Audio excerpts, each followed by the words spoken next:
We're going to call to order tonight's meeting of the zoning board for August 4th, 2021. And our first order is the flag salute.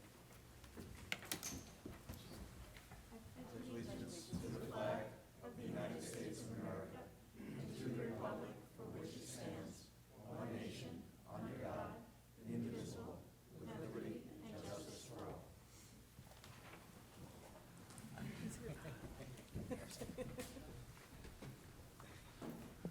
That's the gavel. There we go. I'll read this and then you go.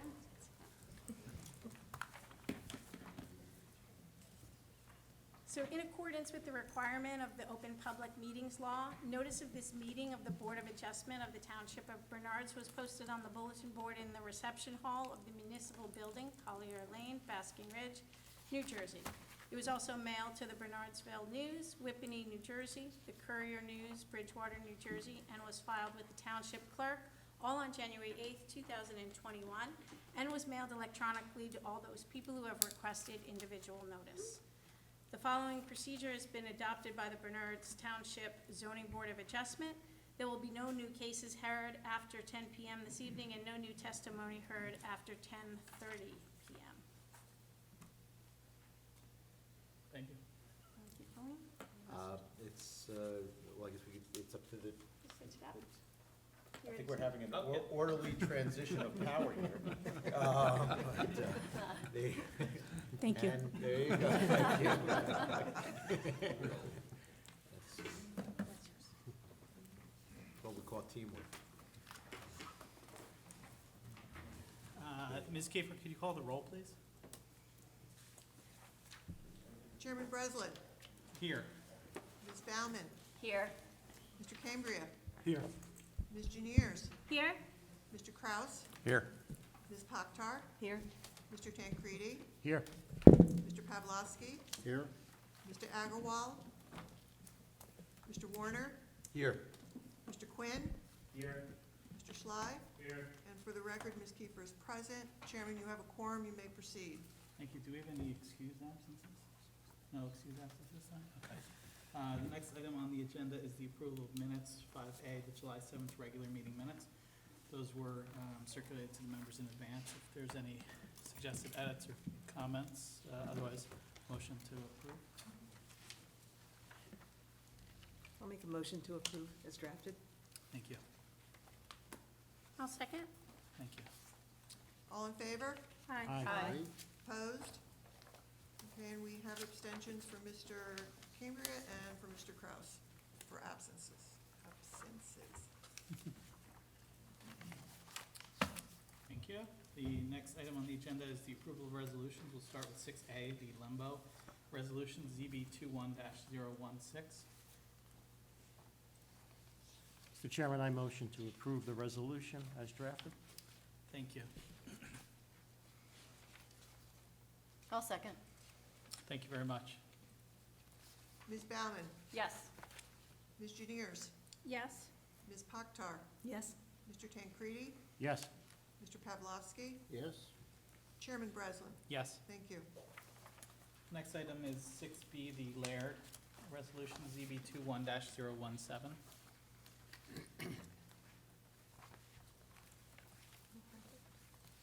Mr. Chairman, I'll make a motion to approve as drafted. Thank you. I'll second. Thank you very much. Ms. Baumann, Yes. Ms. Juniers, Yes? Ms. Pakhtar, Yes. Mr. Tancredi, Yes. Mr. Pavlovsky, Yes. Chairman Breslin. Yes. Thank you. Next item is 6C, the DiNardo Resolution ZB 20-017.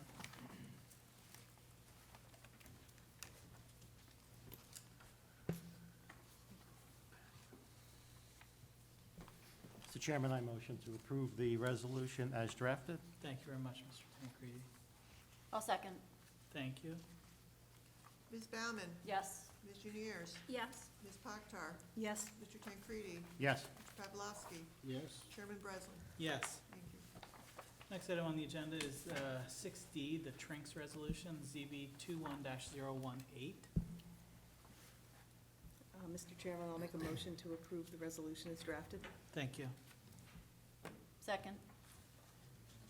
Thank you. Ms. Kiefer? Ms. Baumann? Yes. Ms. Juniers? Yes. Ms. Pakhtar? Yes. Mr. Tancredi? Yes. Mr. Pavlovsky? Yes. Chairman Breslin? Yes. Thank you. Next item on the agenda is the approval of the 6E poor resolution. There's only probably a handful that can move this. There's only a few that can, but you have them, This is, correct? we're gonna take two votes on this because we Right, did two thank votes. you. One The, for the pool first and then one for the shed second. Okay. So, Right. Those who are eligible to vote for the pool would be who, Cindy? Would be Ms. Juniers, Ms. Pakhtar, and Mr. Pavlovsky. okay. Okay, they voted in favor of the way in which that portion of the hearing came out, correct? Yes. Okay, thank you. No, yes. I think there might have, I don't know if there was a double negative in there or a triple positive, there was something in there, but, okay, so we have our three from which we can have our, from whom we can have our motion, our second, and our full roll call vote. Mr. Chairman, I'll make a motion to approve the resolution. I'm approving the resolution as drafted. God bless you. Right, bless you, On the pool. with respect to the pool, With yes. respect to the pool. And I'll second that. Thank you very much. Ms. Juniers, Yes. Ms. Pakhtar, Yes. Mr. Pavlovsky. Yes. Thank you. Okay, now we need a motion to approve the resolution on the shed portion. And I think anybody that was here could do that, correct? Yeah, correct. Everyone's eligible. Mr. Chairman, I'll motion to approve the resolution for the shed. Okay, thank you, Mr. Tancredi. I'll second. Thank you, Mr. Neers. Ms. Baumann, Yes. Ms. Juniers, Yes. Ms. Pakhtar, Yes. Mr. Tancredi, Yes. Mr. Pavlovsky, Yes. Chairman Breslin. Yes. Thank you. Thank you very much. The next portion of the public hearing tonight is the completeness and public hearing for four applications. The first one being the Caesar application ZB 21-022. How are you? Come on forward. And while they're approaching, Mr. Chairman, with your permission, I did have an opportunity to review the notice, found the content to be sufficient, found it to be timely served, published on June 10, certified mail on June 21, both very well in advance of 10 days prior to this evening's hearing. So therefore, the board does have jurisdiction to hear and decide the case this evening. Thank you, Mr. Warner. And I guess we'll start with the applicants. If you could, Mr. Warner, help me out here. If you could just give us your name and your address, and Mr. Warner will swear you in, and then I can walk through what the process is and the procedure. Okay? Sure. Al Caesar at 24 Post Terrace in the Township. Okay. And Stephanie Caesar at the same address. Okay. Right, And I see your architect is here. Yes. Jay Petrillo, correct? That's correct. Okay, if the three of you can raise your right hand, as well as our board professionals, do all five of you swear to God or affirm that the testimony you're about to give is the truth, the whole truth, and nothing but the truth? I do. Thank you all, and back to you, Mr. Chairman. Thank you, Mr. Warner. I think the easiest way to do this is if you guys could provide us a kind of an overview of the project and what you're trying to do. I'm sure Mr. Petrillo will provide some direct testimony, I'm presuming. Maybe I'm presuming too much, but I think that's probably where this is going to go. And then there was a series of memos that, hopefully you've had an opportunity to review. Mr. Schley provided a memo. There'll be some questions and comments, and usually the easiest way we'll just go through them line by line and elicit some response, and there might be questions from the board on that. So if you just want to start with, kind of what the project is and what you're Sure. trying to accomplish. Sure, I And can I can. please ask that you move the microphone as close to you as possible so that we pick up every word? Okay, terrific. And thank you for your consideration. So my wife Stephanie and I have been in the house since 2000, and obviously it was just the two of us who moved in then. We've now got 4 kids and a dog as well, so we filled it up quite a bit.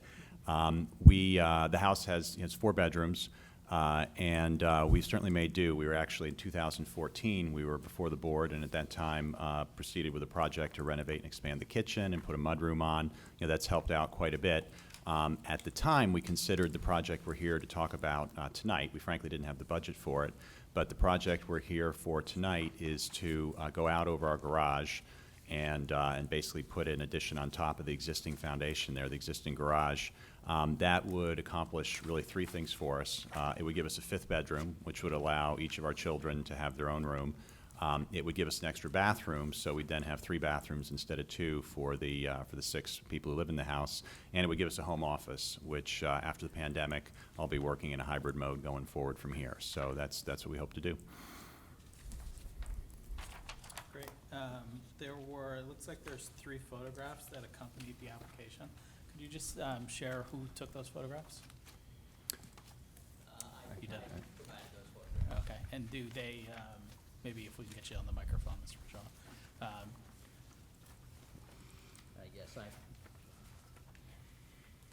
hello? I provided the photographs. It's apparently not working. If you can use the other one, standing mic, that would be great. Yes, I provided the photographs. And about when did you take them, Mr. Pachola? The photographs were actually taken in, I believe, April when we made the application. And do they accurately reflect the property as it is today? Yes, I did have a chance to go back to the site today before the hearing and can confirm that that's the existing condition. That's all factual. Should we get him as a expert? Yeah, we'll get you, Yeah. yep, that's fine. Mr. Pachola, can you provide your qualifications as a architect in the state of New Jersey, licensed, et cetera, so that we can qualify you as an expert? Yes, absolutely. I've been licensed in the state of New Jersey since 1989. I have had my own practice here in town since the year 2000.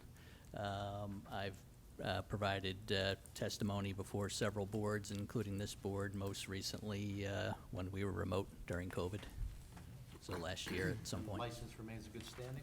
Yes, sir. Okay, I'll defer to the chair to Yep, accept you. we'll accept you as an expert. And maybe it makes sense now if you want to go a little bit over the project itself, and then we'll go into the memos. Okay. As the clients had explained, they've been here before for an application. We're here for sort of part 2, even though it's 7 years after the fact, as families grow and get bigger, sort of reevaluate your needs. So as they described on the sheet number 1 labeled existing conditions, which were submitted, which you should have in front of you, dated 4/27 of 2021. Sheet number 1 is the existing conditions. Just to give you a very brief overview, we do show the second floor of the house, which shows the 4 existing bedrooms and 2 small bathrooms. And we do show the outline of the garage below. So what we're proposing to do, which you'll see on sheet 2, which is labeled proposed, same date, we are looking to add a second floor on top of the existing 1-story garage. And in doing so, we'll gain that additional bedroom as the master and create a small bedroom in the front of what used to be the master. As they had stated, they'll then have 4 full bedrooms for the 4 children. We'll take the current master bathroom and turn it into a hall bathroom, so they'll have 2 hall bathrooms for the 4 children, and then there'll be a new master bath. So we're really looking to build what equates to a 22-foot by 24-foot addition, second floor addition, on top of the existing garage footprint. So no new foundation, no new land disturbance, building or impervious. The background on the site, and I'll refer to David Schley's memo dated July 29th. There's a couple of issues with the existing lot. It's an existing non-conforming. We are in the R4 1-acre zone, which requires 43,560 on the square footage, and we're substandard on that, which is pre-existing. Minimum lot width, we're on a corner lot, so we have 2 front yards, which has been a hindrance, to say the least. So you need a 200-foot width. We have 168 on Galloping Hill, so we have a pre-existing non-conforming on that. Since the front of the house faces onto Post Terrace, we have a rear yard requirement setback, which would adjoin the house on Galloping Hill. So we would have a 75-foot front yard, a 75-foot rear yard, 150 feet, and we have a 168-foot width on the lot. So we basically have a building footprint that's 18 feet wide. So 90% of the existing house is outside of the building footprint. And that's just the reality of the hardship of what the lot is. So when we were here in 2014, we had asked for a first floor addition, as my client had mentioned, to add a kitchen extension and mudroom, and the board viewed that favorably, and we appreciate that. Gave them some great space on the first floor. Now what we're looking to do is put the second floor above the garage. The garage currently is 60 feet off of that neighboring property on Galloping Hill. So where a 75-foot rear yard setback would be required, we will be providing 60 feet to the garage. The current first floor addition, which was approved, is currently 45 feet off of that side rear yard setback. So we're going to be 60 feet.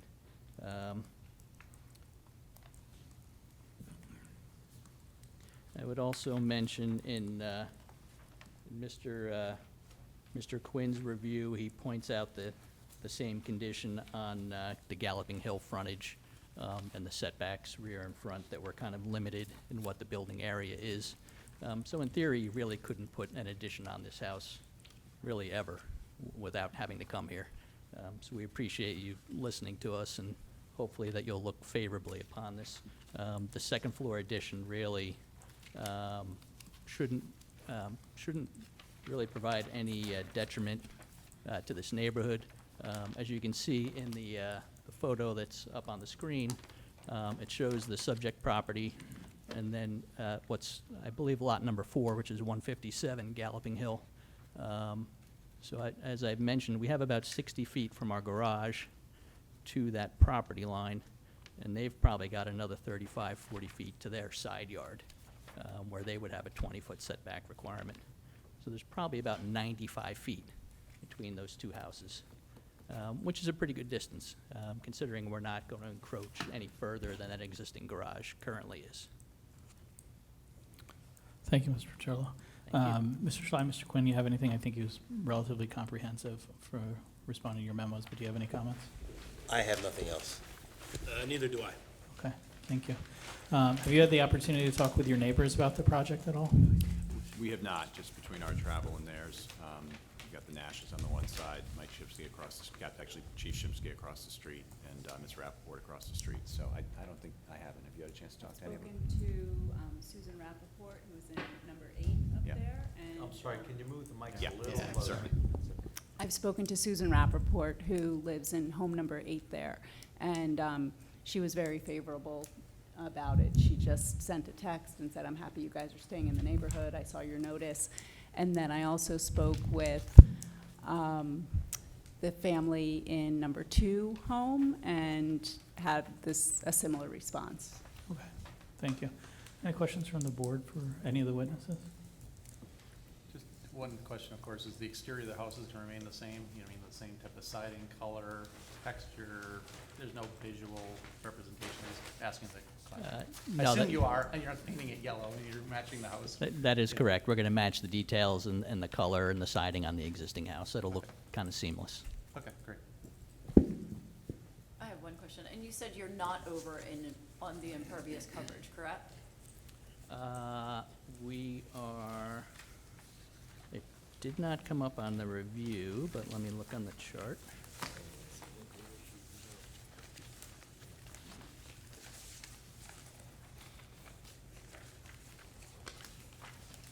I think we're just under from the first time we did it. No, We don't- I see it. Yeah. Yep. We don't have a pool or anything. 10.9, that's yep. covering it. Right. Sorry, my bad, I missed that. Yeah, and so with our proposed work, we're not looking to add any coverage. Have other neighbors done the same type of thing in the houses in the area? I didn't have a chance to drive the blocks, I'm just curious if it's a common thing to, you know, kind of They did. There was, expand. you can't really see it. If you sort of go to the bottom left from that picture, I believe it's the next house over, it was Hector and Colette Zamora went over several years ago. They put an addition over their garage. I'm trying to think of other The folks. angles have So it's gone The not an angles. uncommon thing to do Yeah. from the architectural standpoint? It's pretty common. This is our third one that we're doing this year in town. Not necessarily in this neighborhood, but it is a very common way to gain additional living space. Okay, great. If there's any members of the public that have questions for the witnesses, now's the time to come forward. Seeing none. Anything further from the board before I go to comment? No. At this time, if there's any members of the public that would care to comment for or against the application, now's the time to do so. Okay, seeing none. If you have nothing further, we'll deliberate and come to a conclusion. Okay? Anybody want to kick us off? I'll start us off. I mean, this is basically identical to what was presented in 2014, except for the second floor addition. I don't think much has changed at all. And I do agree that it would be a C1 variance as it was in 2014. It's the constraints, the shape of the property, which is causing, the variance need. And for the negative criteria of C1, it is in character of the neighborhood.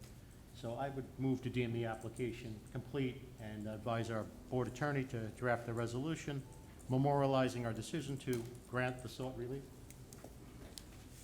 No stipulation? I guess we had one, what I refer to as a substantially similar exterior condition, substantially similar in architectural materials, color, and design, if I recall correctly, is the way we word it. And I take it that, based on your prior agreement, that would fall within that condition. You'd be stipulating the same, correct? Yes, that's correct. I'll second. Thank you, Mr. Kraus. Ms. Baumann? Yes. Mr. Cambria? Yes. Ms. Juniers? Yes. Mr. Kraus? Yes. Ms. Hockart? Yes. Mr. Tancredi? Yes. Chairman Breslin? Yes. Thank you. Good luck with your project. Thank you. Thank you, Mr. Petrillo.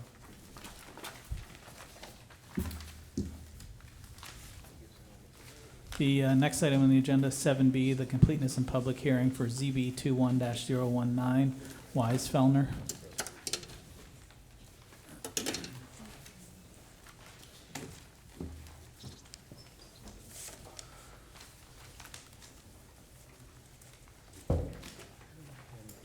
Good evening, Mr. Zelli. Good evening. I try to keep my voice. Well, while you're getting your voice ready, Mr. Zeller, I'll let the record reflect that the content of the notice was sufficient. It was timely served, certified mail July 22nd, published also July 22nd, both at least 10 days prior to this evening, so the board does have jurisdiction to hear and decide the case. So far, without saying anything, you're doing great. Thank you so much. Good evening, Mr. Chairman, members of the board, board professionals. Frederick Zelli, Bisogno, Leffler, and Zelli on behalf of the applicants, Benjamin Weisfellner and Rebecca Jackson. This is regarding 22 High Meadow Road, tax map block 9501, lot 37. It's in your PUD-5 zone. And we're here this evening seeking one variance from everybody's favorite ordinance, section 21-18.1, because of the locations and situations of the adjacent homes. We cannot reasonably have the pool that we're seeking to build located behind the planes of those adjacent homes. I say reasonably, there is, as you'll see in the materials, one location on the property in a heavily wooded area and very far from the home that in theory could comply, but as a matter of health, safety, and welfare, not to mention not wanting to take trees down, we are urging the board to please grant this variance so we don't have to put the pool in that location. I have two witnesses here this evening. First is Benjamin Weisfellner, who will describe the property, let you know who lives there and why they want to build a pool. And then our engineer, David Fantino, will take over and go through the technical aspects of the application. To save time, I'm going to just go through the positive and negative criteria quickly. Generally, this is a C1 due to the location, as I said, and the orientation of the adjacent homes, but also could be viewed as a C2 because it's positive for the town as a whole to not have a swimming pool so far from the house that it could be a safety issue if a child were to be in trouble or anyone be in trouble, and the home so far away with the other people there. And also, again, there's certainly a public policy in favor of not taking down trees when we don't need to. No negative issues at all as far as the negative criteria. There are plenty of similar pools in this neighborhood. What we're proposing is entirely consistent with the surrounding neighborhood. With that, I would like Mr. Weisfellner and Mr. Fantino to be sworn in if the board would be willing to do so. Will do, as well as our planner and our engineer. If all four of you will raise your right hand, do all four of you swear to God or affirm that the testimony you're about to give is the truth, the whole truth, and nothing but the truth? I do. Thank you all. Mr. Weisfelder, you can stay standing, and we're going to switch. Evening.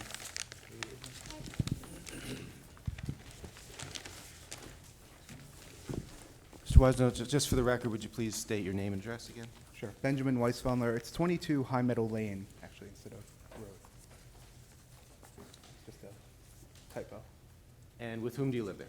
I live at the house with my wife, Rebecca, and my 6 and 3-year-old, Sadie and Abby. And how long have you lived there? We purchased the property in August of 2020, and we moved in January Okay. of 2020. And before I forget, because I always forget, did you submit the photographs that are in front of the board? Yes, I took one right around when we purchased, and then one later on in the fall after the leaves had gone down. And do the photographs accurately reflect what you were seeing when you took them? Yes. And subject to seasonal changes, do they accurately depict the property in its current state? Yes, I do. You've indicated you have 2 children. Yes. Would that possibly be why you'd like to install a swimming pool? Yes, they were swimming in a blow-up spa on our driveway last summer. So, And Hopefully- although it in and of itself doesn't trigger any kind of a variance, you're also putting up sort of a pool house pavilion type thing, is that correct? yes, I am, for my sunburned skin. Okay. And can you describe that? And the board does have some sample photographs of what it could look like. Sure, it's a prefabricated 14 by 20 pavilion, and it has like a little storage area in the back. So I think the back part is 7 by 14, and then the rest is just open for shade purposes. I have nothing further for Mr. Weisfelder. Question about the pavilion, is there going to be any plumbing, outdoor showers, anything No. of that nature, just strictly storage? Just a storage area, yeah. Right. And lighting underneath here probably? But yeah, we're probably gonna put lighting underneath and just like maybe like a fan or something, but not, Nothing up in the top no. area? Okay. Any questions from the public for this witness? Mr. Zelli? Thank you. Mr. Fantini, you're up. Thank you.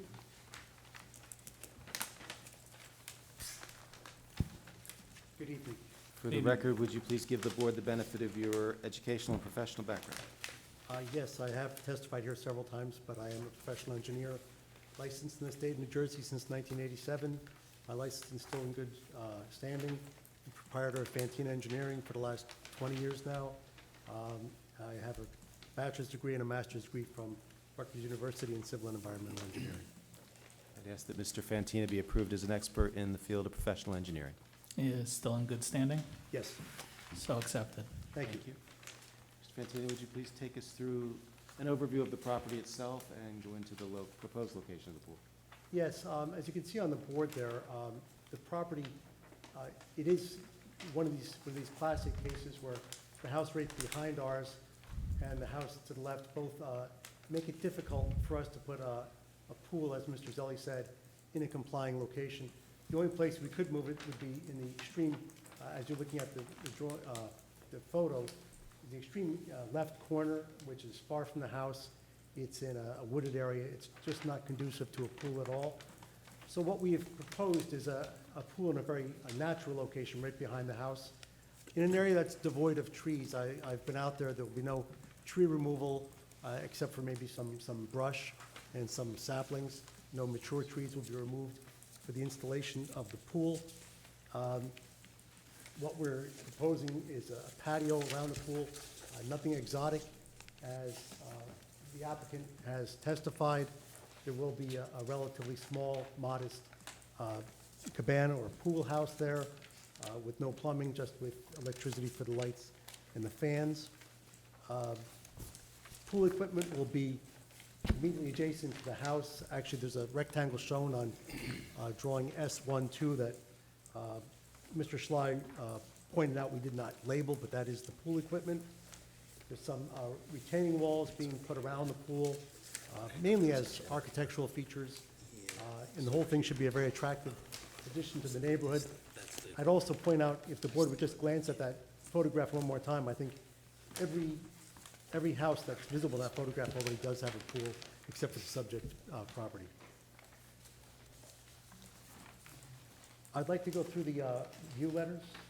Let's just go through some basic questions just for the record. Are there any environmental constraints or critical areas on the property at all? Mr. Kruger, the applicant's wetland consultant, indicated that there's no environmentally critical areas within the limit of disturbance. There could possibly be some wetlands in the area that we're avoiding in the extreme left of the property, but the transition area from those do not extend onto the area of disturbance. All right, then, yes. June 2nd, 2021, letter, wetlands transition area investigation Yes. assessment. Yeah, that's correct. Can I ask you a question? Sure. Just looking at this picture, there's trees everywhere, and you said no trees would be removed. Do you mean that this existing area up here is gonna be removed? And, because there has to, I mean, I don't know how you could fit this large footprint in here without removing any trees. Actually, Am I missing something? I mean, I assume you have to remove some trees in this. There's some trees that are gonna have to be removed, but, Okay. I mean, there's like 100 trees I'm back not saying you shouldn't, I'm just. Yeah, I'm no, just there's saying certainly there- some. You can't really tell from that picture. Okay. That area is much larger yeah, than it appears on the You're picture. too far forward, maybe you need to be, if you were back farther towards the house, you'd see a better view, is that what you're Yes, saying? yeah, it's much larger than you think, and there's Okay. only like a few trees out there. Okay. I visited the site just a few hours ago, and Yeah, this is like. I was convinced there was not a single tree that was coming down. So Okay. if there's any, they're small, and there's not that many. Okay, and I'm sure Yeah. the planners, you know, our city officials would take care of it, I'm just curious, from the viewpoint we see, that's all. Yeah. Great, thank you. And as far as that's concerned, also standing out there, and you can see it somewhat in those photographs, I don't think there's any additional screening really necessary. The houses are essentially invisible this time of year, except for the one directly behind us. And that one, it's not really visible. You can see it through the trees, but those people will be looking at the pool, and people in the pool won't be looking at them. Mr. Antini, you've had occasion to review Mr. Schley's July 29th memorandum, is that correct? That is correct. All right, would you take us through it and let us know if there's anything with which we cannot comply? Certainly, we can comply with everything. I think I've already discussed items 1, about the location of the pool, 2, about the screening, and 3, about the pool equipment pad. We need to show the generator and the AC pads. We'll certainly show those. And also, he points out that the scale on my drawing S12, which is up there, is incorrect. He's absolutely right. That should be a 1 inch equals 10, not 1 inch equals 20 scale. His item number 4 has to do with the lot coverage table. Actually, what we're showing as rear walkway, we are counting the patio coming out. We just label it as a walkway, so we do take that into account. Item number 5 has to do with any and all wetlands and wetland transition areas. As Mr. Kruger indicated, there's no wetlands or associated transition areas within the limit of disturbance. However, there is an old survey that we located that actually shows wetlands in the extreme left corner of the property where we're not putting the pool. And that will be placed within a conservation easement. I should also say that on that survey, it shows up as a conservation easement, but I don't know that's ever been recorded, so that'll certainly be taken care of. I've seen maps that show it as conservation easement and then not. Yes, me too. I don't know what the situation is. But that's not necessarily the boundary of the wetlands we want in the easement. We want an updated, your consultant to go out and do a delineation, because that's 30 years old. That delineation, whatever that wetlands is, we would need to have it Okay. freshly delineated and then identify the buffer, and then that would go in the easement. That's fine, and that, I spoke to Dave Kruger a few hours ago, that won't affect anything that we're proposing. I wouldn't think so, but that's just the procedure afterwards. Okay. The applicants will stipulate to doing that. Thank you. We discussed trees to be removed. If any trees are to be removed, we'll do a replacement plan. I think it's already been said that any proposed lighting will be directed downward, not only in the pavilion, but any outdoor lights will be directed downward with no glare or reflection. Stormwater management is being provided by a dry well, and we can discuss that more with Mr. Quinn's report. We are aware that we have to get the Somerset Union SCD approval, and we will use best management practices when discharging pool water. And Mr. Fantini, you've also reviewed, you just indicated Mr. Quinn's July 30th memorandum. I have. Would you please take us through that as well? Yes, his item number one, he correctly points out that in my impervious coverage study, I didn't include the pool water itself, which is about 800 square feet. That brings the impervious coverage total up to about 12%. My understanding is that in this zone, there is no requirement, but that will be corrected on the plans. And again, he indicates number two, that we need to show the generator and AC pads. We'll certainly do that. Items 3, 4, and 5 are grading details, which we're happy to provide. We've done this several times with Mr. Quinn. I'm certain that we can satisfy Let me just him. clarify number 5, because the only reason I request an engineer certify the wall after the fact is because it's a boulder wall. If you're buying a prefab block that's all measured materials, it's easy to know what you're installing. A boulder wall is a little more nuanced. So since there's no standard size boulders, I usually have the design engineer certify that wall at the end, since it's hard to quantify externally how the wall's gonna perform. And that's fine. And generally what we do is we give the applicant the option that he could use manufactured Yeah. block as a. I'm instead not of saying not to boulders. use boulder, I'm just saying Right. it requires a post-construction certification by an engineer, since it's not easily quantifiable. And it's typical in the hills area to have the boulder walls. Oh, So yeah. it might fit Yes. in perfectly. Yes. There's a boulder wall in my backyard. Yeah. And it's been there for years, so it might fit in more naturally if you do that. And there's Should several do right that. in this neighborhood, yeah, Yeah. you're right. Item number 6, again, has to do with the dry well.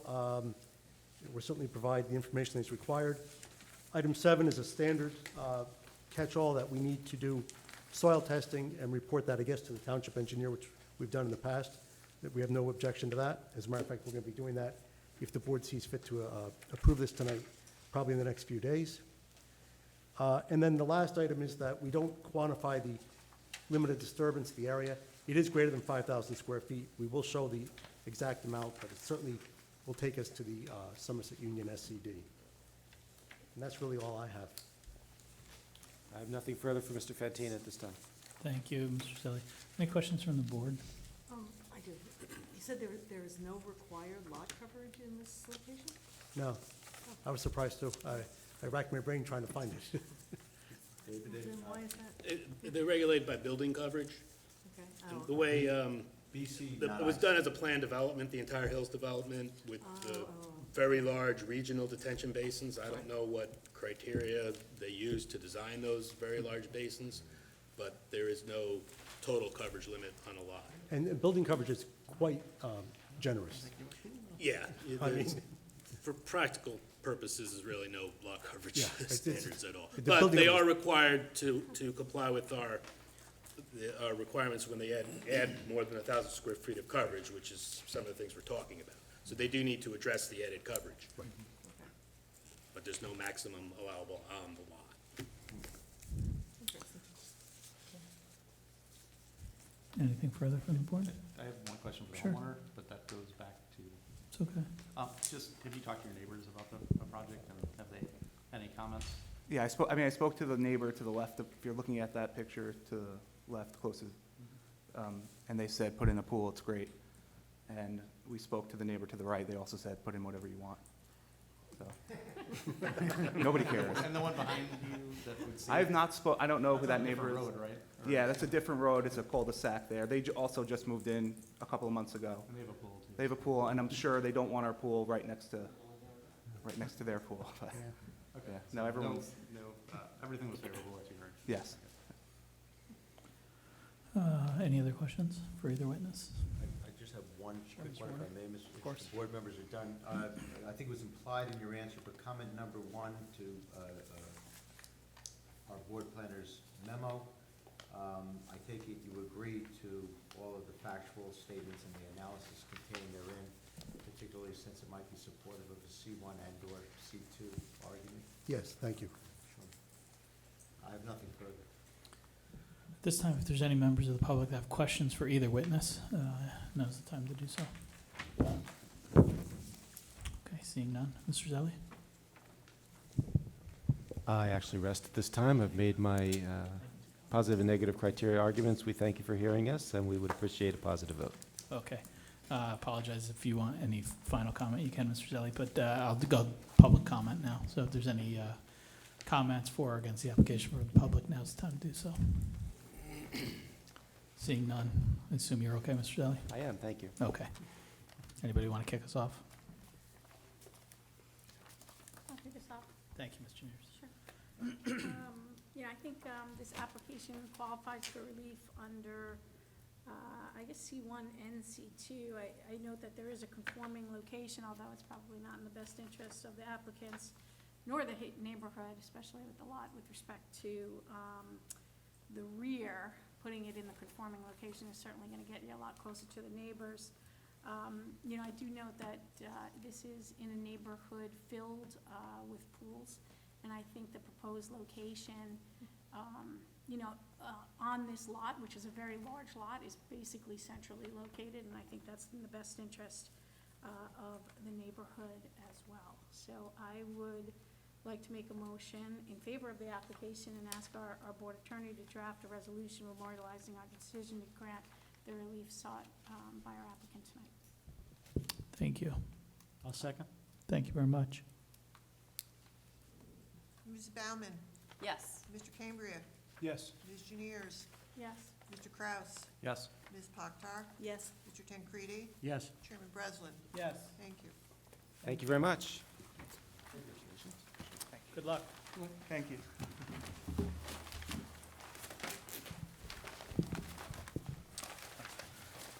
I think Mr. Zelli has another red well there, if I'm not mistaken. The next hearing is 7C Fabian ZB 21-021.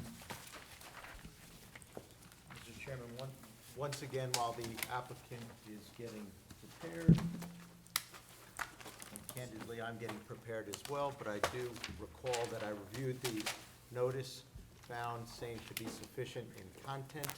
I'm confirming that now, and found it to be timely served. It was certified mailed on July 22nd, published on July 22nd.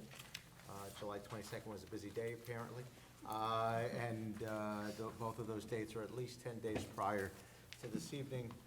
So it was timely served, content was sufficient. As a predicate, the board does have jurisdiction to hear and decide the application this evening.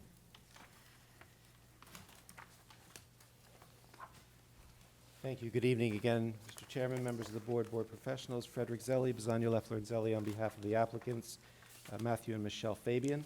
This is regarding 20 Addison Drive, Block 6902, Lot 14.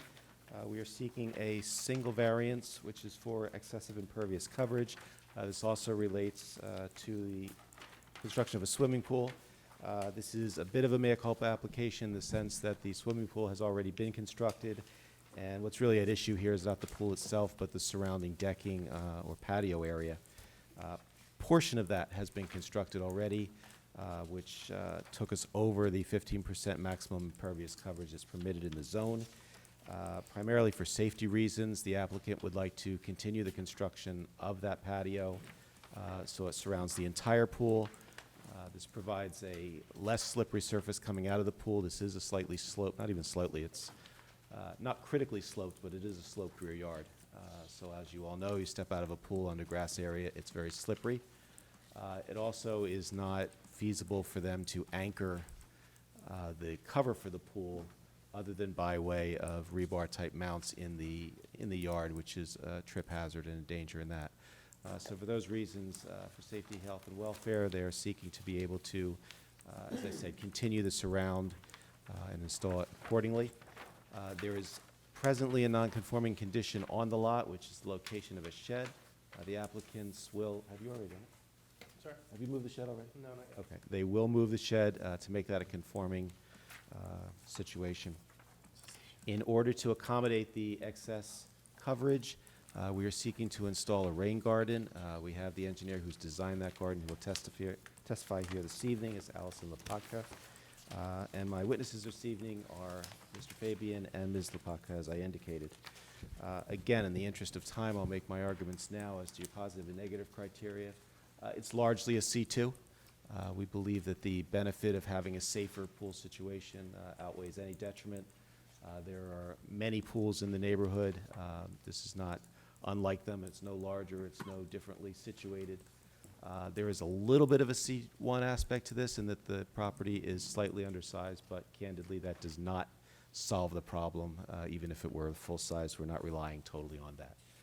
We do not believe there's any negative criterion issues here. Again, this is consistent with the neighborhood. There would be no detriment whatsoever. With that, if the board be so inclined, I would ask that our two witnesses be sworn in. As well as our board professionals, will all four of you please raise your right hand? Do all four of you swear to God or affirm that the testimony you're about to give is the truth, the whole truth, and nothing but the truth? Yes. Thank you. Before I bring Mr. Fabian up, let me just state for the record that the photographs submitted with the application were taken by myself on the morning of April 9th of this year, and they accurately depicted the site as it appeared then, and I have been to the site since, and they still accurately depict the site, and I will have Mr. Fabian go through them one at a time and tell you what they depict. Mr. Fabian? Thank you and good evening. So before we get to the photographs, would you please let us know when you purchased the property? Sure. We purchased the property in 2017 in June. And who lives there with you? Myself, my wife Michelle, and our daughter Megan, and our small dog Baxter. And how old are your children? 6 years old. And would the existence of your children be an explanation for why you decided to build a pool? No, it's just me. No, Just yeah, you? absolutely. Yeah, no, for sure. I mean, like everybody else, the pandemic hit, and we were lucky enough to get in with a contractor by early April, and we were installed in the month of July. So, yeah. And again, before we will get into the photographs, before we do that though, can you explain to us how we ended up in this situation? How do we end up in a excess coverage now, and why you want to be able to make it more, add more coverage to that? Absolutely. So I think that you described it quite well, Fred, in terms of safety. So we had the pool installed. We knew we were, close to the coverage on the permit that we had put forth. Once the pool was installed, we thought the best thing for everyone, our child who was 6, our older parents, they were getting out of the pool to step onto hard concrete as opposed to wet grass. Very similar for the landing that is on as you come down from the patio, there's a landing. We put pavers there as well. And at this point, we went through this heavy winter with all of this snow and had a winter cover installed, and that cover was anchored into that grass using rebar. And according to the contractor that installed our pool, as well as various others that we've spoken to, that's really the only option we face with a grass surround. So obviously we started off with a safety issue, and we're trying to wrap that up now in terms of the winter cover. And at what point did you realize that you were over in coverage? What happened? Yes, so we were getting, I guess, the final zoning inspection. We knew we were close, and they came out and took measurements and pictures, and then we were notified that we need to go through this process, which we kind of anticipated as well once we wanted to wrap all around the pool for the cover. So we were not mid-construction, so to speak. We had finished what we had planned to do, what we thought was the bare minimal for our safety. Mr. Fabian, just for the record, there is currently a shed located on the property, is that correct? Yes, that shed was present when we purchased home. And it is not 15 feet off the side and rear lines, is that correct? Correct. Okay, and you stipulate as a condition of approval, if the board were to approve this application, that you will move that shed into a compliant location as shown on the plans? Correct. Okay. I've given you a set of photographs in front of you. If you would, one at a time, show them to the board and tell the board what they depict. Sure. So the first photo in front of me is our home. Okay. If you could just show the Yeah, board for the sure. photos, thank you, yeah, to make sure Front of they the have them house? in the same order. And these photos were submitted at least 10 days in advance of this evening, correct, Mr. With the Zeller? application, yes. Okay, thank you. So that we do not need to mark them as exhibits. But please proceed. Okay, this next picture here includes the shed that we were first speaking of. A patio, or not a patio, but a walkway comes through a fence, comes around to this corner. There's 3 steps down onto this landing. And then following that, there's, I believe, 6 steps that go down to the pool level. The following picture is overview of the pool from the deck up above. And you can see these green bubbles, if you will. Those are the actual anchors for the winter cover. This is the rear of the property. In the rear here, we have a swale that goes across. We really have absolutely no drainage issues as we are installed right now. Was there a second dwelling unit in the rear there in that last picture I saw? That is a child's playhouse. I'm joking, I'm You never know. joking. It's on its way out. In a compliant location. Not complying, not. Those mini houses are in style now, aren't they? They are. If I tell another joke like that, I'll be living in one, so I'll stop. The following is just from the side, looking at the pool here. This is from the bottom of the property. Just the same. This next picture is of the swale that runs across our property. This is where that swale terminates. And this picture here is just a picture of the rebar pipe that we're really trying to take care of here. If I can jump in, Mr. Chairman? Certainly, Mr. Chairman. Did you say you're eliminating the shed or relocating the shed? Relocate. Where are you relocating the shed? It's staying right there, but moving 5 to 10 feet within the, It's shown on the plans. It's moving from 5+ feet to 16+ feet. Oh, it's only, I'm sorry. It's gonna be a 15-foot setback, right? Right. And it's actually going to be 16 Yeah. point something, I believe it says. So it's gonna be further in, okay, but there is still a fair distance between the pool and the shed and, Yes. okay, got it, thank you. I have nothing further for Mr. Fabian at this time. Any questions from the board? I guess when you originally did this pool spec out with whoever you spec'd it out with, Sure. they didn't say put a deck in? Or did you just not put the deck in because you decided? You know, I'm just trying to understand the path of, did you hit the 15% and go, oh yeah, I'm not gonna do any more? Or did you intend, you know Yeah, what I no, mean? for Like, sure. what was the thought process? Like, walk us through what happened. Like, Absolutely. So our more than- initial thought was deck all around, just like we're here to talk about today, right? And then Yeah. it became apparent that we had limitations in terms of our coverage. My wife became very excited about what would be called a Hampton-style pool and was happy to change the plan with grass all around it until we got there and realized exactly what we were signing up for.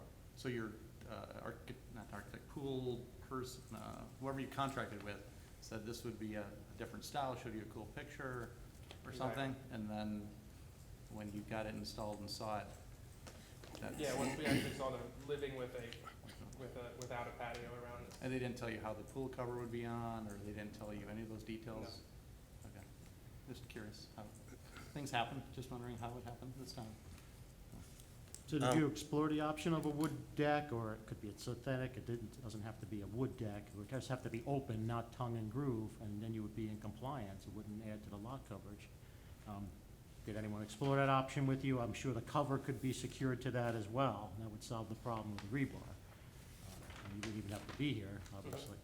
Yeah, no, I would prefer not to be. I think that we thought about it quickly when we were talking with Fred in terms of our options, but again, we wanted the cover really secured into cement concrete, especially after we saw the 3 feet of snow sitting on the pool cover for weeks this year. It was quite stressful.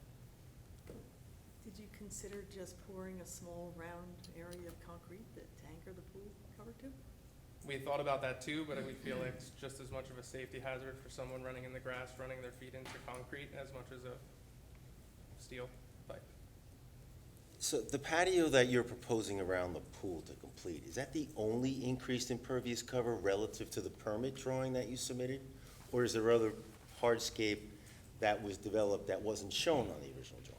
Yeah, so if you're looking at the drawing, you see the L, right, around the pool that's existing. Mhm. That, as well as if you go up those 6 stairs. So there's more than just pool patio that's being added? Because you're saying that the argument for the patio is obviously comfort and pool cover, but there was additional impervious cover that was constructed that was never on the drawing in the first place. Did your contractor tell you, hey, look, this is not on the drawing? Did he refer to the approved drawing at all while you were building this, or was it just? Yeah, no, we were conscious of the drawing that was submitted. He certainly, we discussed that we were close to the limit and that we wanted to do the bare minimum that we could while we're. But if you added impervious cover that wasn't shown on it, you must have known you were over it already. That's what I'm trying to get at. It seems like there was a difference to where you were at any one point. And I'm just trying to understand how that was rationalized. Yeah. So for us, we intended, when we started the project, as we are here today, to do all the way around for the reasons that we described. Once we were at that point, once the pool was installed, we knew we were close to the limit, and we were eventually going to end up in this place to finish the project. Right, but more to the point is that your contractor must have known he was putting hardscape where there was none shown on the permit drawing. Yes. So you had to know you were already close even before you had a zoning officer come out. Mhm. It just seems that there was a kind of benign neglect during the whole process that now brings you here. So I'm not sure if your contractor should have been a little more diligent about communicating with you where you guys were, or you guys should have been a little more diligent about what he was doing, but it's unfortunate that it got to this point this far. Yeah. When was the patio built, the stone patio that leads down to the pool? Was that part of the original permit, or was that there? No, this was all installed as part of the pool project. All of the pavers that you see that look like this Yeah. were installed at the same time. That look like what? I'm sorry. So when you applied for the permit, was that patio part of it? No, It was just the pool? yes, it was going to be grass in that space. So you did the hardscape patio, and then you went down the stairs, sorry, and then started to go around the pool? Correct. And at the pool level, right, we accomplished some anchoring of the cover into cement.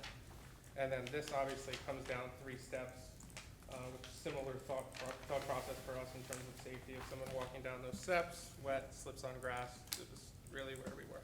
Without the pool and the L-shaped patio pavers that you have in place now, Okay. where is your coverage? What is your impervious coverage with the newly added patio without the pool? That's something probably easier for her to ask the engineer. when she Yeah, testifies. Mr. Simon, or I don't know if I can answer that question. I can tell you that as it sits right now, with the L and that additional patio area, they're at like 16.4. They're shooting for 17.3, which would get them to complete the area around the pool.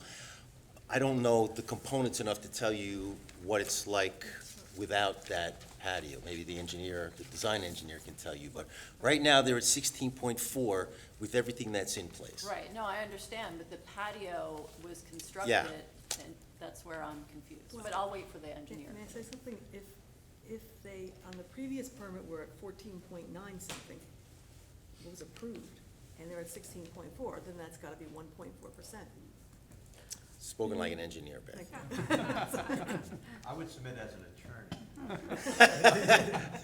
It was logical. And then so it was 1.4%, and now you're adding another 0.9%. So it's That's accurate. Just for the record, both of those numbers do include the pool surface water, which does count for impervious, as we know, does not count for stormwater. But as a practical matter, does not have any effect. It is stormwater neutral. Can I ask with respect to the pool, are there stairs or ladders? Like I would assume, how do you get into the pool now? I assume it's in an L-shaped area, so is your safety concern that people are hopping out in the other end or in the deep end, or like what? Yeah, for sure. So these, where you see the 2 white chairs, Mhm. there's 3 to 4 steps that walk down to the pool at that point. Okay. So I just want to understand your safety issue. Is it because you have a child who might hop out anywhere they want to hop out of the pool? It happens All the every day. time? Mhm. Yes. I assume your parents aren't hopping out of the deep end, but No. the child might. Okay. But there's no ladder at the deep end of the pool. It's No, just the there's steps actually, in so the you shower. have the 3 to 4 steps that go down, and there's a bench in the shallow end, and a ring all the way around the pool, I don't know Like what a it's called. ledge? A little edge, so Mhm. somebody can stand. And then once Okay. you get to the back of the pool, there's a seat there as well. So very easy for someone to Hop hop in and out everywhere, which is delightful. Back to Ms. Pakhtar's comment, the original permit didn't include the patio, though. Right, it was, so they were almost at 15% without the patio. It says that somewhere in here, I don't remember where it says it. Dave's chart. Existing Dave's chart says it, yes. 13.3% on the drawing. They were approved for 14.96% without the patio. Without the patio. Yeah, and then it went up, now it's at 16.4, and it's going up to 17.3. Got it. They're over, just so you know, right now, currently, they're over about 570 square feet. The 16.3 represent, or 16.4 represents 570 square feet over the 15%. That patio area, one of the features that was not on the original permit drawing, that comes out to be about 282 square feet. So that's about 300 of the 600 square feet that they're over now that wasn't shown on the original plan. And the rest is the L-shaped patio that they've constructed Right. around the pool. I don't know if that helps, but. It does, so I'm just trying to get the sequence of events. So the original permit was for the pool. It was not for the patio. Correct. You built the patio and then started the pavers around the pool. Correct, all at the same time. But the pool itself, without any structure around it, was part of the original permit, which got you to the 14.9%. Correct. Correct. With, I think, 1.5 feet of coping around the pool, and the wall the existing wall up against the head of the pool, Okay. if you will. Was the retaining wall on the steps in the original permit too? Yes, There was? yes. Well, the original, right, there were slate steps that went from the house patio through that paver patio section they built. That was never anything but a set of steps. Okay. Slate steps that led from the house to the, Well, now we have to retaining the wall. patio-less Yeah. pool. Yeah. And that was a grassy area? Yes, that was all grassy area where that existed, where the paver patio was built. But on the original permit drawing, that just showed slate steps leading to the pool, not a 16 by 18 patio. So the retaining wall is pretty long if you look at it too. Is that all included in the impervious coverage, right, of what I'm looking at? With the cap on it? I mean, the linear footage is pretty, Do you count that? pretty long. Do you guys know my nephew? If I may, it should be in all calculations, including the initial. How much square footage is attributable, of impervious coverage is attributable to the retaining wall? How much? 105. 105. 105? And is that necessary for soil stabilization or some other purposes?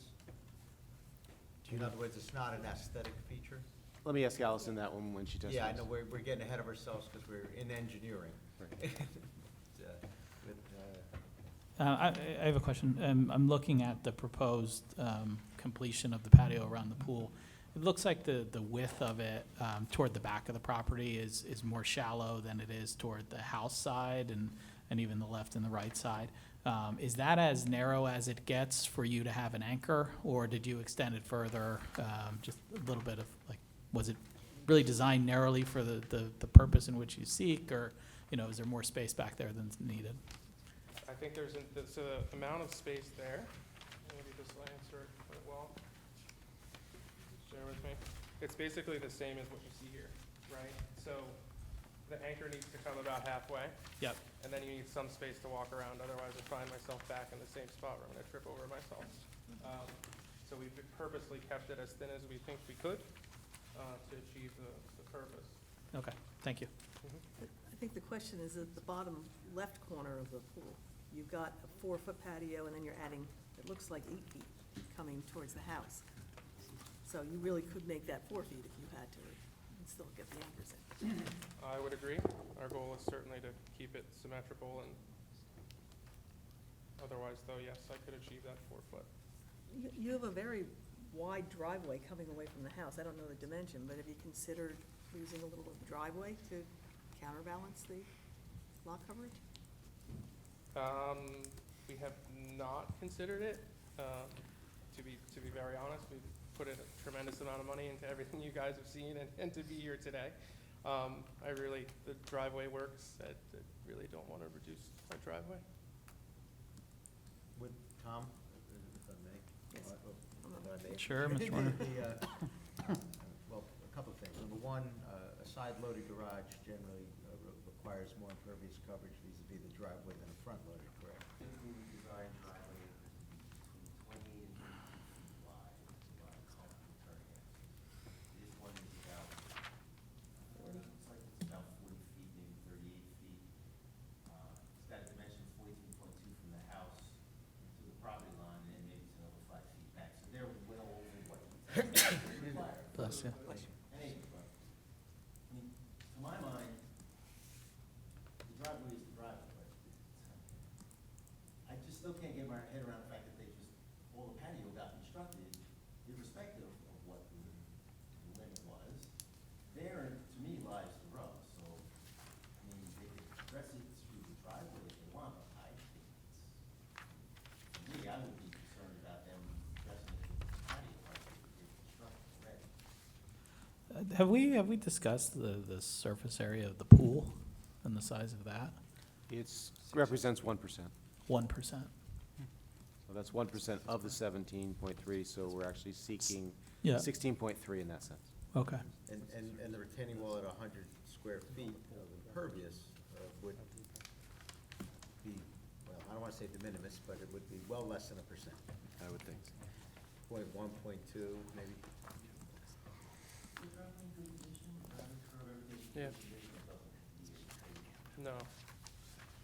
What retaining wall are we talking about? Are we talking about this wall, which? Correct. Not these, just this? That's all included. But when we keep referring to the retaining wall, we're referring to this wall? That, yes, as well as where your finger is now. Oh, and all of that. And all of that Is 105? was included on the original permit? Certainly the front, like towards the pool end, and the back end there, that back wall where your thumb is, potentially not. Because we keep saying that the pool and the retaining wall was on the original permit. So I get the pool. Mm-hmm. The retaining wall, I get there was a retaining wall approved on the permit, but is it the same retaining wall we're looking at now? Or does this retaining wall exceed what was on the original permit as well? The level by that top level, I do not believe was on the original submission, which is probably 30 feet, I would say, of the 105, maybe less. So in addition to the patio being added, that wasn't on the original permit, there's also some of the retaining wall was added that wasn't on the Correct. original permit. At the top level. But these 3 steps were on the original permit? They should be, I think you have it in front of They you. look to be on the original permit, as is the green area that they have. But those 3 steps terminated a grassy area, a lawn area, that then feeds the steps going down to the pool. So that's 300 square feet of patio was never meant to be anything but lawn. And on here, this is the patio, Correct. and what's this here? That's the lawn area. That's shown on the original permit drawing to be lawn, and he has it right now as landscaped area, so. So theoretically, those 3 steps, instead of coming this way, they could have went this way, right out to the pool, Lawn area, yeah, but, yeah. and not have that big That's like patio? That seems like it was a discrete landscape area meant to be not lawn area, but just like a planted area for Mhm. aesthetics. So that's kind of set off. I don't think you walk through to get to the pool. They took the steps, they were just meant where that patio is, that was just lawn area. That was their access to the pool. They do show some like slate squares on the plan, meaning they had some hardscape slate getting to the pool. That was all they showed. Tom, are any of the retaining walls over 4 feet tall? I'm looking, I'm counting blocks on them, and, There's no grading, I can't tell. yeah, This is not some of them defined. look like they may be over, but I don't know. No, they don't appear to be fair, David showed me his plan, after I haven't seen it, but the retaining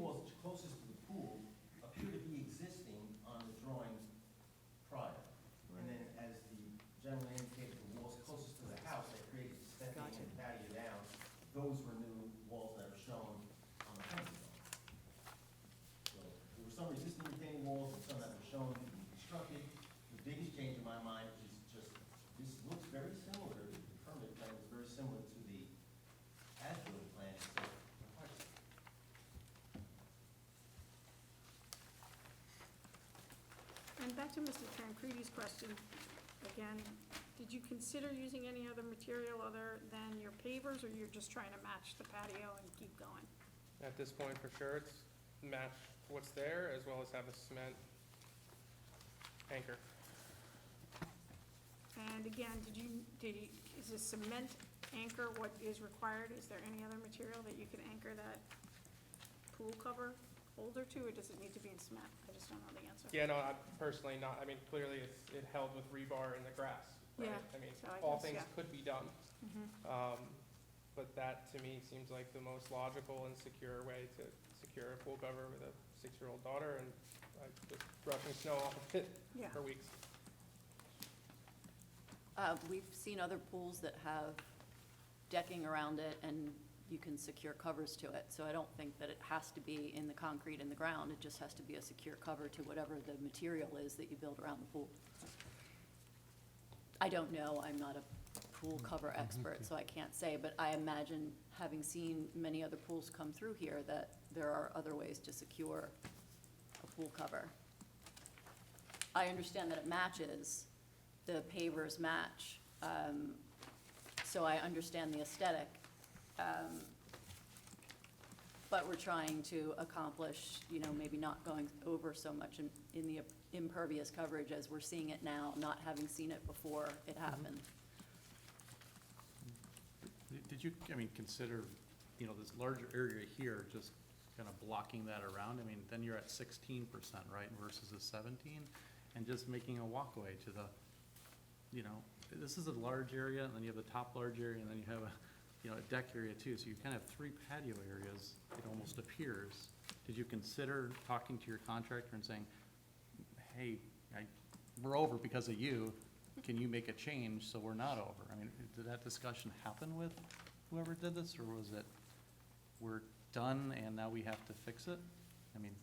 Yeah, I would have that conversation, that's why I'm asking if you had that or not, or. No, I think my wife and I and the contractor have every,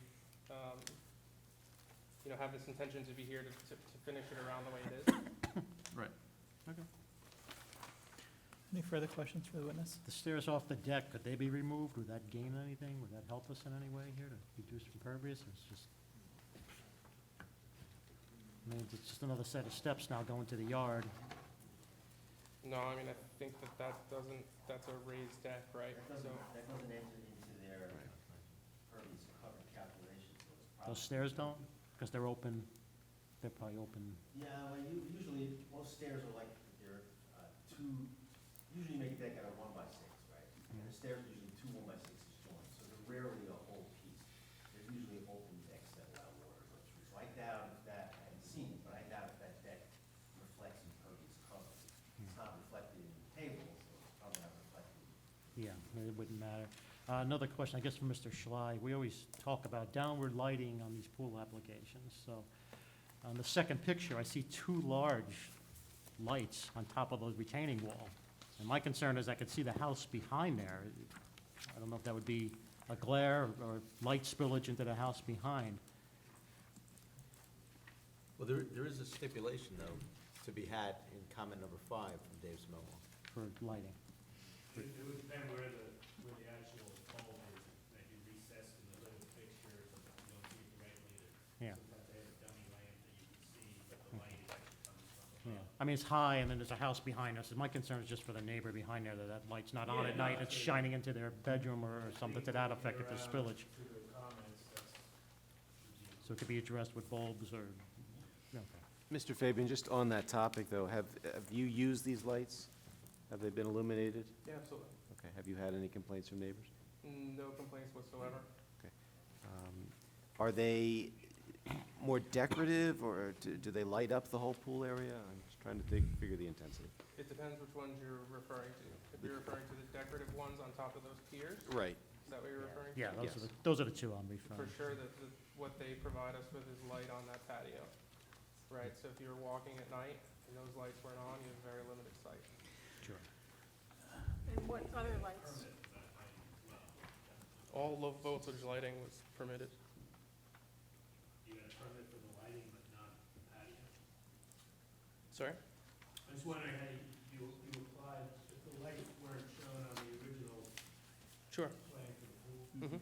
They were or they weren't? The lights would not be.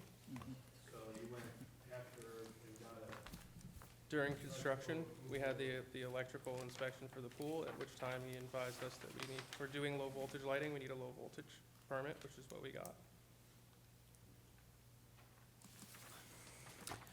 Any further questions for the witness? One more just for Mr. Zelli. Did you say the pool was 1%? Is that what you said? How, My understanding is surface water is 1%. Is that? one? Okay. 668 square feet, it looks like, so. Thank you. Any questions from the public for this witness? Seeing none, Mr. Zelli, I think you have another witness to We discuss do. the rain garden and some engineering aspects. Allison Lapaka, who's our engineer. No, sir.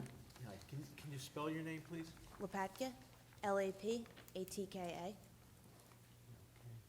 And, I'm sorry, you have counsel to do your direct, I won't do it. Go ahead. Ms. Lapaka, would you, just again for the record, please state your business address? Thank you. 34 Olcott Road, Hewitt, New Jersey, 07421.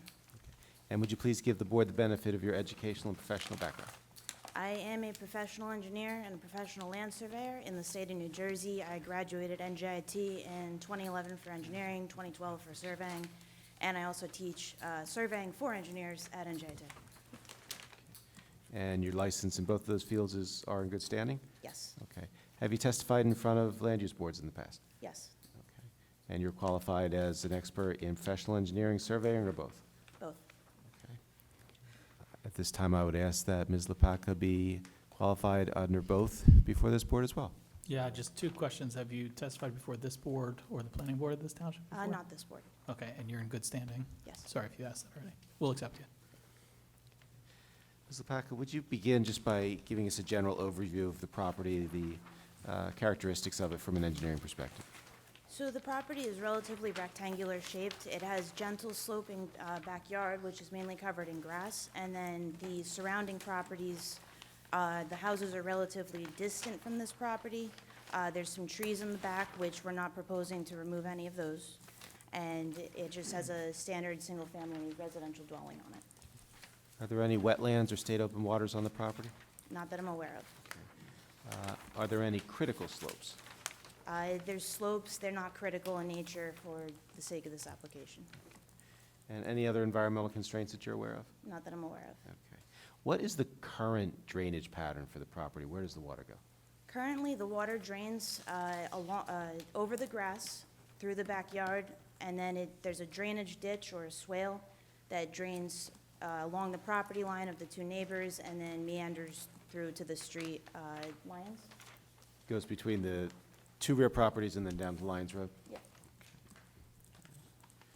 And of course, you've heard all the discussion that took place this evening. If you would, give us an overview of the impervious coverage that exists now and what we're requesting permission to do. Okay, so the impervious coverage that exists now is at 16%. No, I'm just grabbing my plan.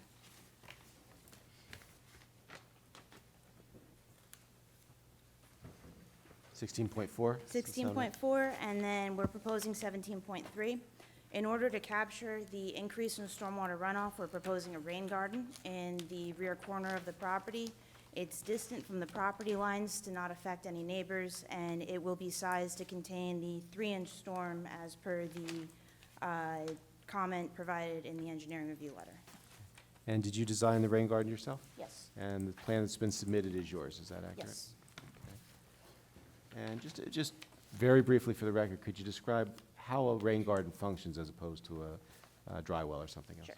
So a rain garden is basically a depression in the ground that collects stormwater, and then it's provided an infiltration layer below the plant layer.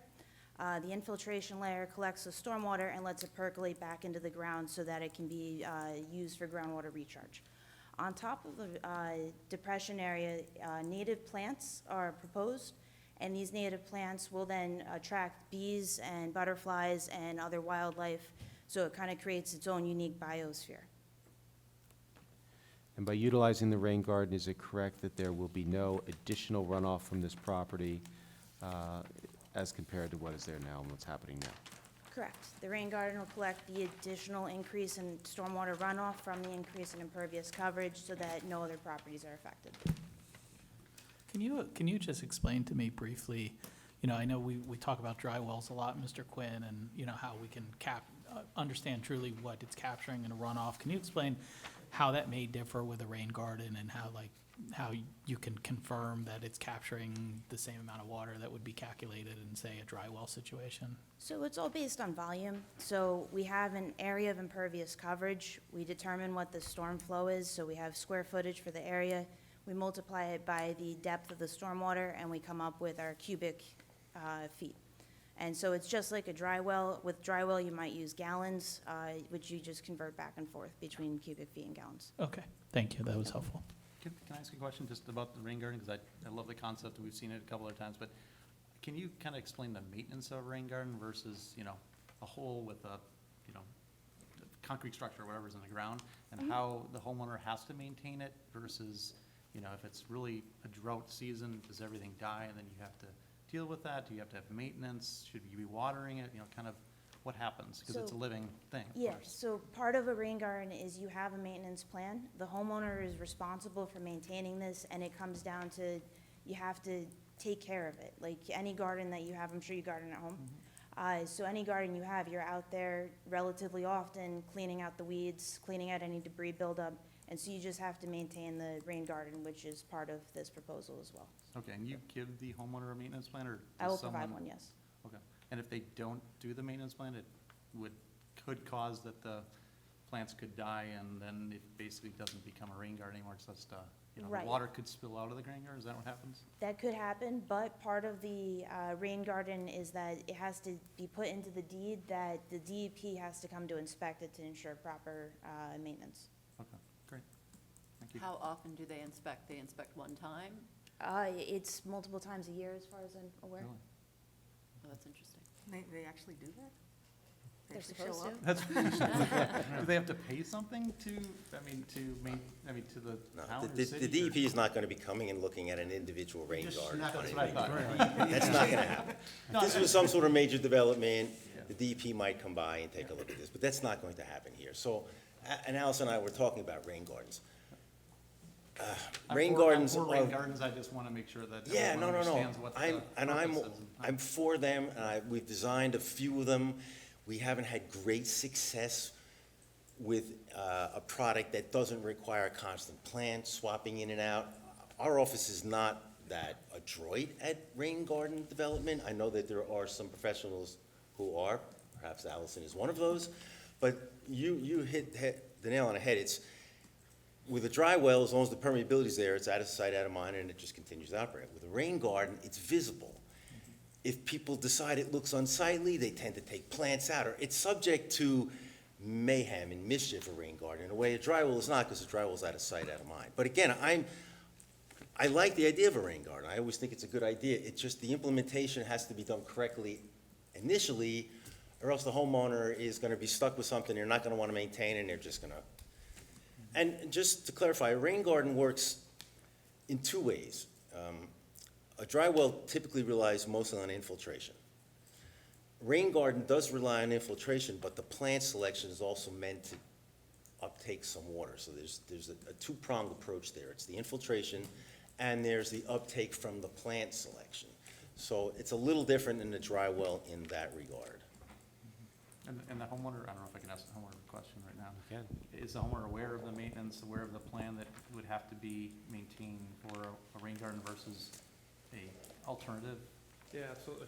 Okay. So we obviously, maintain our property quite well, see from the pictures or if you saw it in person. So this will be visible to us at all times. This isn't like tucked behind some trees where we would not, say, if it was an eyesore, it would be right in front of us. We will absolutely take care of it. And if a rain garden doesn't, if the DEP did inspect, and I hate to spend too much, if the DEP did inspect it and said, hey, this is a dead rain garden, could they force someone to do something? The township can, because it'll The go in township an can? easement, Okay. and the maintenance manual will be Just part of curious the what the easement. The DEP is not going to get involved in enforcement or inspection action on a single-family home. I'm just gonna tell you that right now. It's not gonna happen. It is up to the township to police and enforce and make sure that that thing stays functional. Okay, great. That's why we require an easement around a rain garden, but we don't on a dry well, because the rain garden is more susceptible to being not maintained and becoming unfunctional. And that's item number 4, Dave's memo. I have a question about the location of the rain garden. I'm looking at this photo, and it looks like it's in this corner of the property, which is heavily Yeah. wooded. How are you So gonna there's keep the rain actually garden fences alive? right there. There's a couple small saplings. We're gonna make sure that the rain garden avoids any, affecting any of the trees, so we're not removing any of the trees. But will the rain garden stay alive under the shade of the trees? There's a couple coniferous trees, which are pine trees, which, Right. and then there's a couple deciduous trees, but they're not really that tall. But there is a big flat area that we can kind of bring everything in. So one of the positives is that where it's shady, Right. shade resistant plants or plants that like shade could be planted there. Okay. Yeah, because the swale is behind this little playhouse here, correct? I'm looking at, Yeah. it's one of the other photos. So you have to be kind of back by that swale area to plant the rain garden. Yeah, the swale kind of goes behind there, and then if you see where there's the larger deciduous tree, and then I the do. pine trees behind it. Right, I do. The rain garden's gonna go in that area, but it's deceiving from the picture. It is much larger in real life. So you will select the plants that can survive in those, in like dry shade like that? Yeah, we selected plants based on the soil type. So since the soils around here are very clayey, we selected plants that can deal with that. And so there are certain plants that, based on what kind of sun they get throughout the day, we're talking 2-inch pots, so they're not like this massive plant, but based on where the sun is throughout the day, plants can be rearranged as needed to make sure that they get the sun they need. Who will be most adversely affected if the rain garden fails? If the rain garden fails, the property, it's not right on the screen, so if you look at the screen, there is the top right corner of the property. Right through there is where that, the swale kind of meanders out to Lyons, so when the rain garden fails, it will kind of direct stormwater into that swale and just head out to Lyons. So it doesn't really cause any sort of adverse effect unless that swale becomes completely clogged.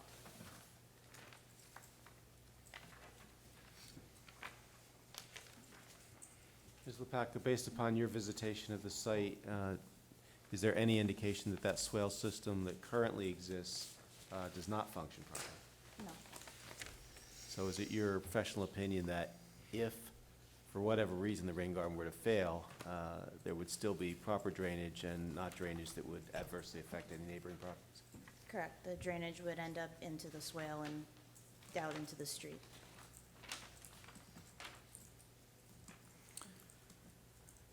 Any further questions, Mr. I'll Shelley? just go through the reports. Sure. Ms. Lepaka, did you have occasion to read Mr. Schley's July 29th report? Yes. Would you please take us through his comments? If they're just factual, please just confirm that you agree with them. If they request or require any activity on our part, please just confirm whether there's any reason we cannot comply with them.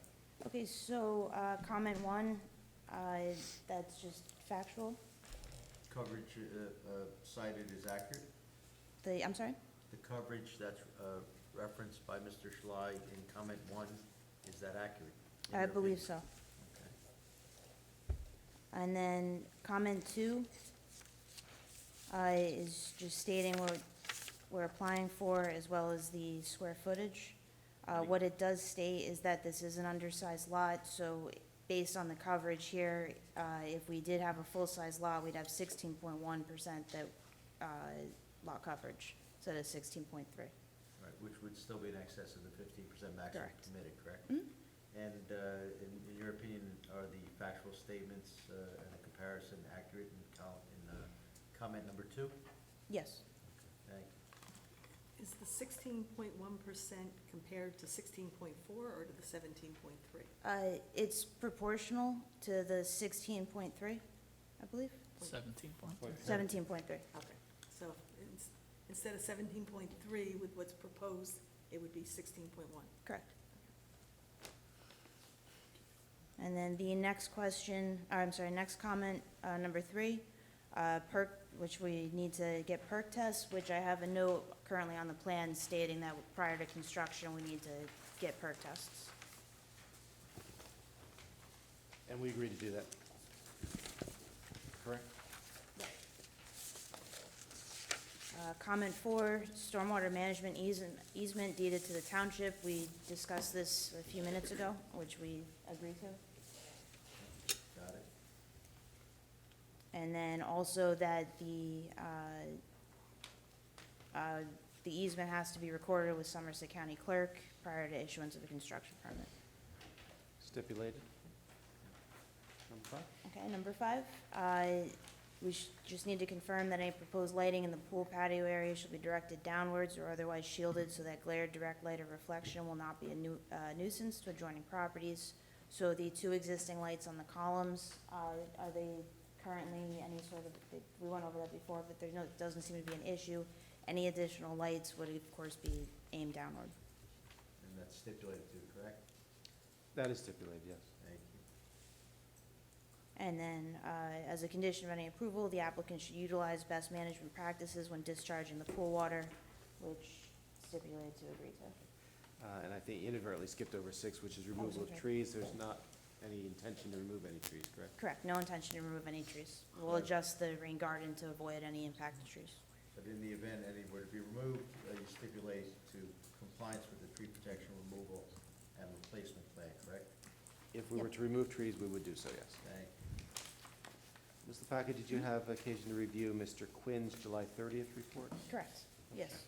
And would you please take us through his comments as well? Okay, so comment 1, the required infiltration volume has to use 3 inches of runoff for new impervious surfaces.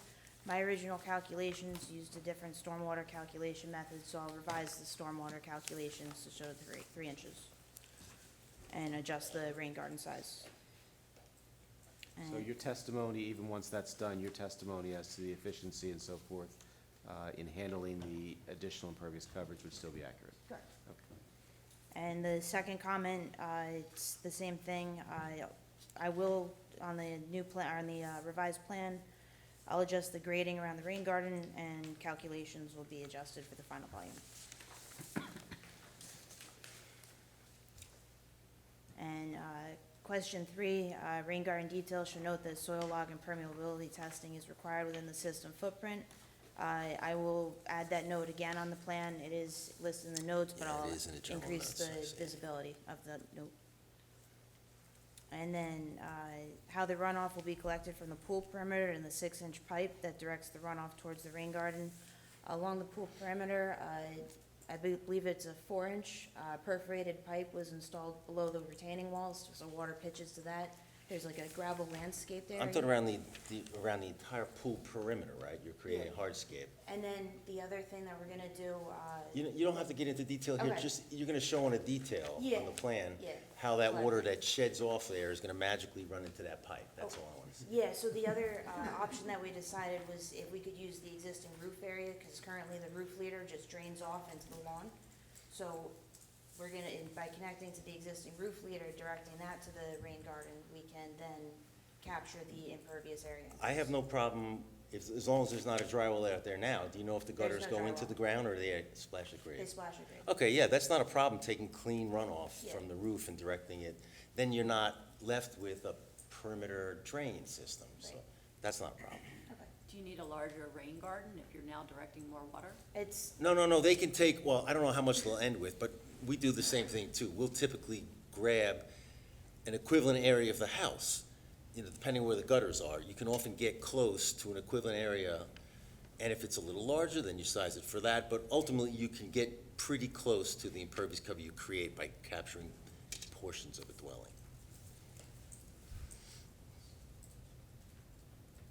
and then, the next comment was the 6-inch conveyance pipe that discharges at grade 25 feet above a stone filter strip.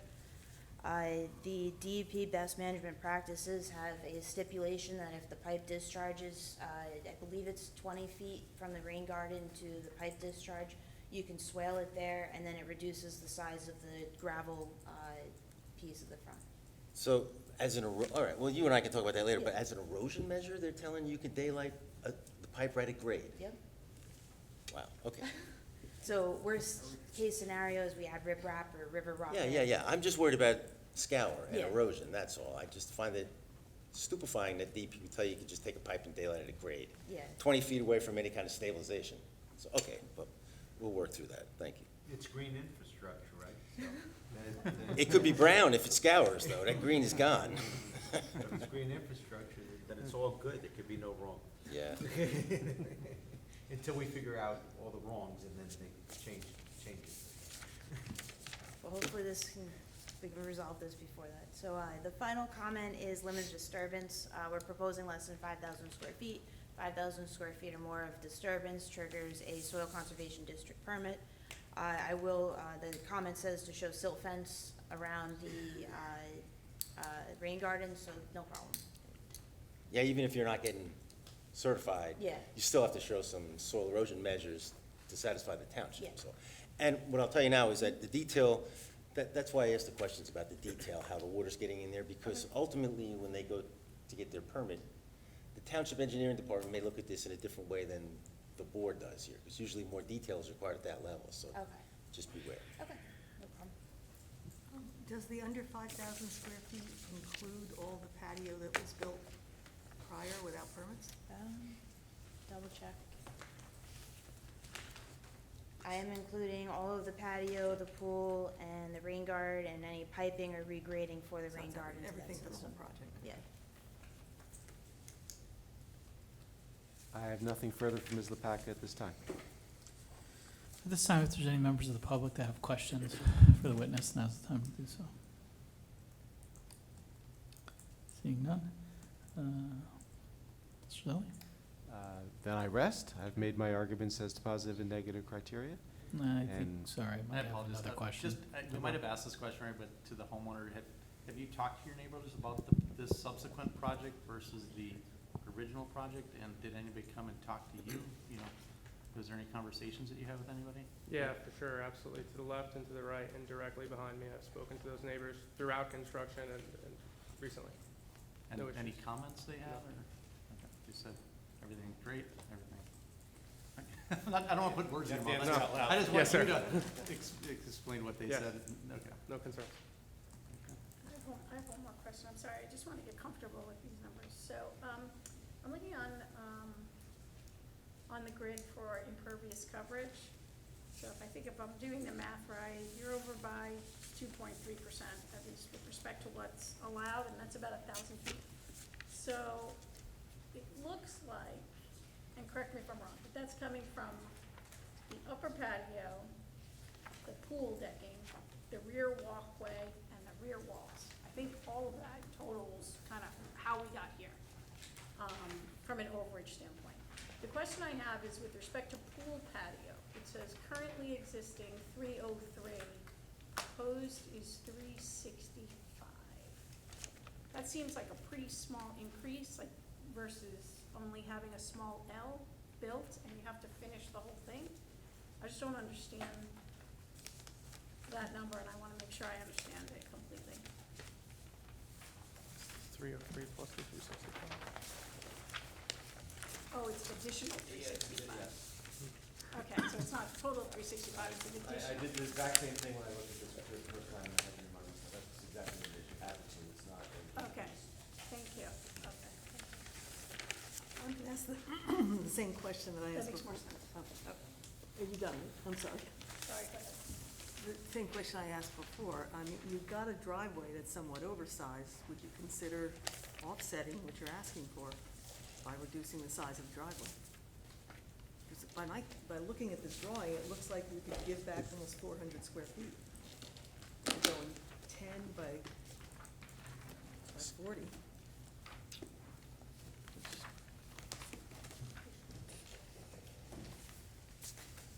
Because the backing out area now is 38 to 40 feet away from the house, and if you only really need 30 to 25, even if you took 10 off of that by that length of what looks to me to be about 40 feet, it would be a significant amount to, as a give-back number.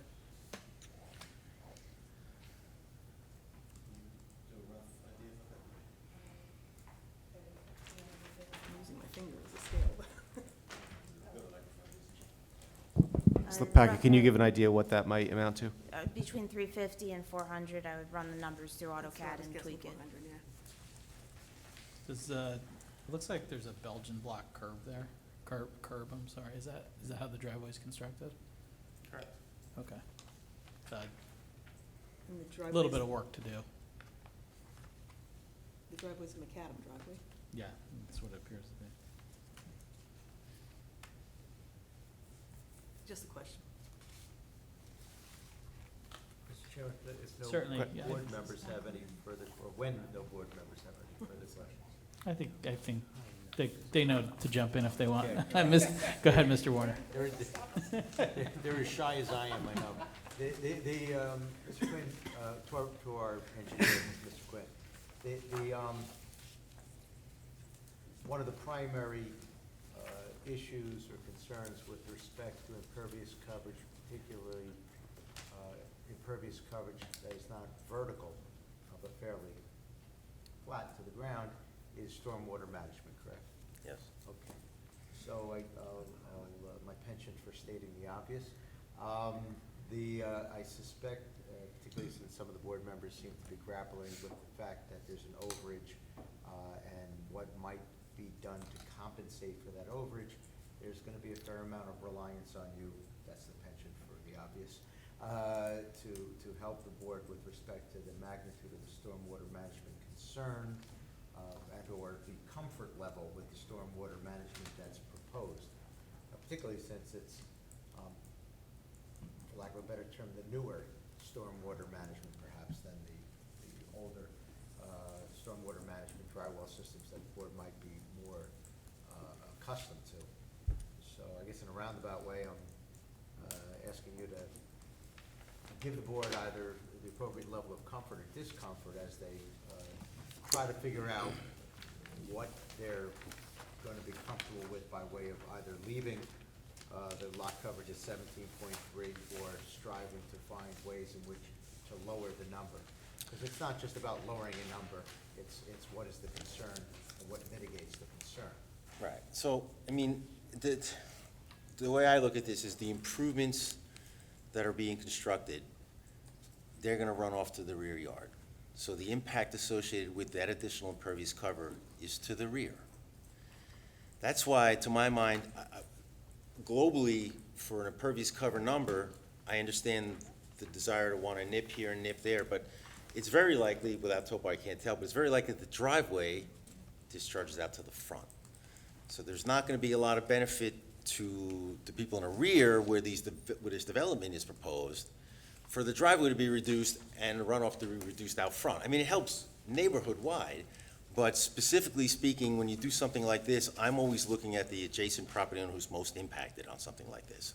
So, to be honest, if there's not a dry well for the home, I would prefer to see them pick the house up, because it's considered clean runoff, and it presents fewer complications in trying to get a perimeter drain around a pool. I would think it's much more comfortable to pick up a house and bring it to an impound of some sort. I also was, and I didn't see this out in the field, but I was heartened by the testimony of the engineer who indicated there is a swale apparently that runs at the rear of the yard that intercepts runoff, directing it out to the road. So, that also protects the resident to the rear, properties to the rear in the direction the runoff is flowing, from the increase in impervious cover. So you've got either a drywall or rain garden, I think attached to the existing house would be a fruitful solution. And then, again, the swale seems to intercept and mitigate whatever impact it would be to the resident behind. So I'm not uncomfortable with the drainage design. It just is a little frustrating to be here at the end of this process when nobody seemed to be paying attention. That's really what frustrates me at this point. But But if this, we're looking at this. stormwater can be addressed. Stormwater can always be addressed for any level of impervious cover reasonable. So I'm not concerned about the stormwater per se on this. Stormwater can be managed.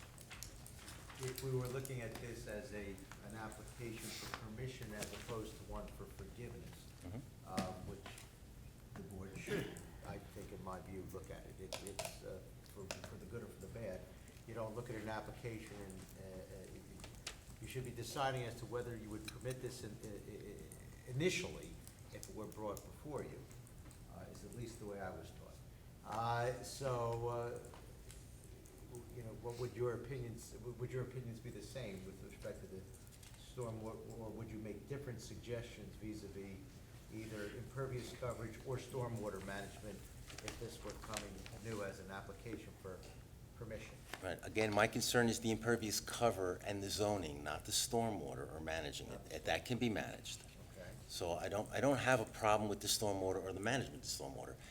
It's the diffidence towards the zoning criteria that I thought was initially a little frustrating, but stormwater can be managed, and it can be managed for 16.4, it can be managed for 17.3 on this site. There's plenty of property to manage this that way, provided the testing is done, the normal due course is done to make sure that the facility is gonna operate effectively, but I don't have any problem designing for 17.4% for stormwater. And in your opinion, does this appear to be sufficiently designed to manage stormwater runoff at even a 17.3% impervious coverage level as set forth on the plan? It requires revision on the plan because the impound is not large enough, but yes, it can easily be accommodated on the size of the property. And were all of those, was that increase already stipulated to? It was a comment in my letter that was agreed to, yes. Thank you. Thank you, Mr. Warner. Any other questions from the board? Yeah, I have a question, or maybe two. If we were to say no, what happens to the existing stuff that's there?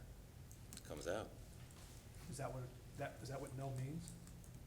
You don't grant them the relief to go over the ordinance, so he doesn't They have have to get permission. down to 15%. Right. However they do it is up to them. Yeah. Okay.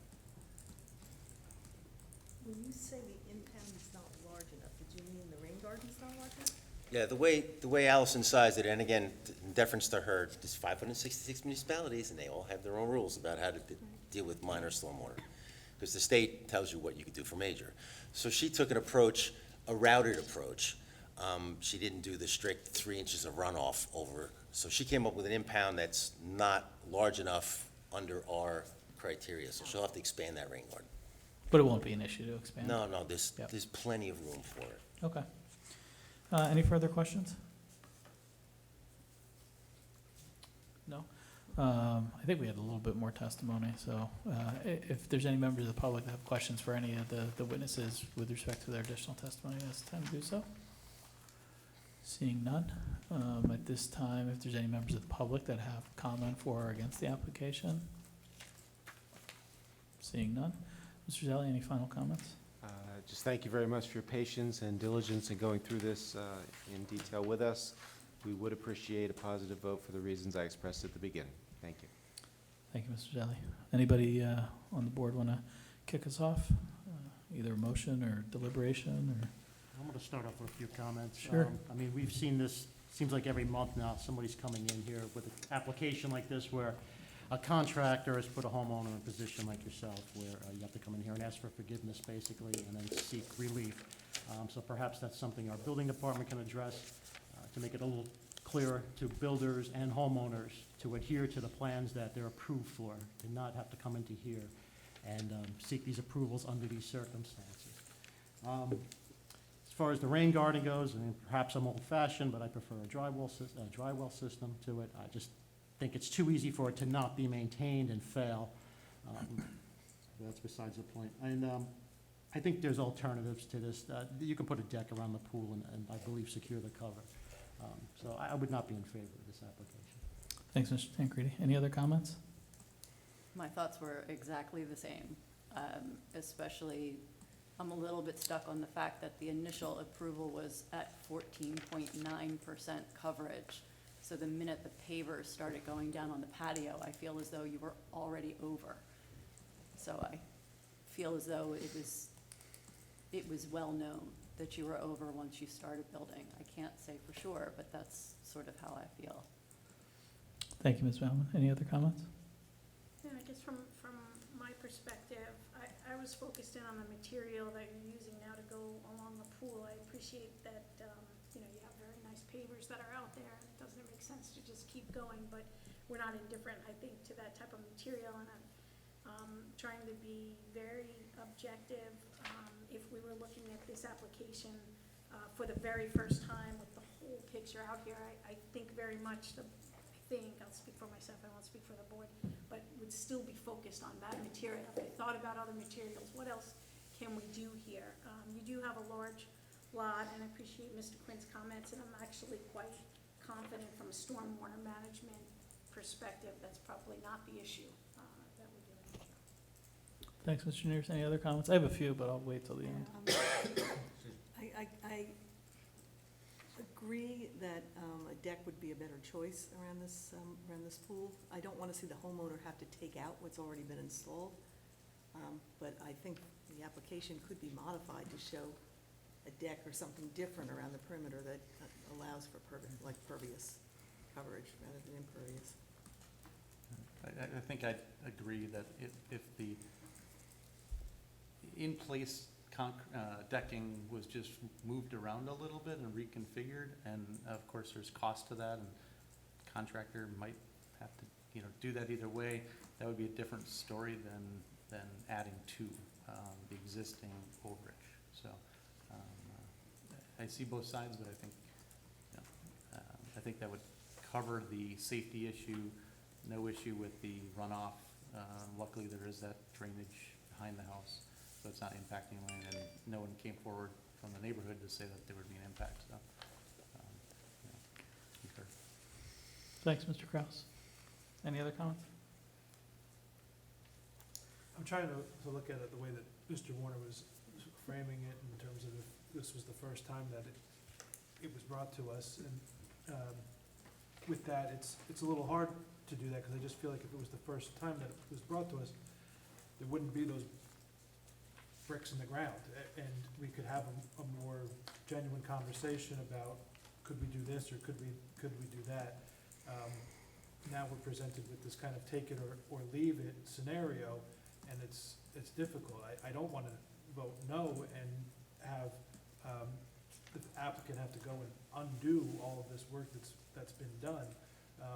But I'm unclear of what, our other option is here. Our other option is to say yes and approve a plan that I'm not certain we would have approved if it was the first time that it came through. And I'd like to try to look at it with those fresh eyes, but I'm having a little hard time doing it. If any of my other board members can, see it differently, or I'd like to hear, but. I'll give it a try. Okay. So, I mean, again, 17.3%, it's an undersized lot. It'd be 16.1 otherwise, and 1%'s the pool. I don't have any concerns from a stormwater management standpoint, like we talked about. I don't have concerns from a massing standpoint. And honestly, whether it'd be different or not, whether or not there were other modifications that could be made if this was, a fresh application's another story. I understand the argument about the driveway. I appreciate Mr. Quinn's comments that it really is, neither here nor there with respect to the stormwater, which is obviously a big consideration, as well as like massing on the property. I don't see either concern here, frankly. It is somewhat challenging when projects come in halfway through. I've been on this board for quite some time. We don't generally, we have not generally landed at a place where there was this kind of economic destruction as a result of the fact that perhaps a homeowner did something that they shouldn't have done. I don't think that your common layperson is, contractors aside, your common layperson is understanding of the nuances of zoning law, and so I might not have approved this if it came in, but one of the goals of the master plan also is, upgrading the housing stock. Certainly the addition of pools are very common, certainly in a post-pandemic world. I think we'll see more of this in patio space. So, again, my inclination to leave a half-finished pool or to ask one of our homeowners to go through considerable expense, regardless of whose fault it may or may not be, just seems a little bit too draconian for me, when there aren't really stormwater coverage or massing coverages. This is not an addition where the neighbors, perhaps, see a doubling of the house size from a light or an air standpoint. So I'm trying here, but I'd be inclined, given the fact that it's kind of halfway through, and that's not a good reason.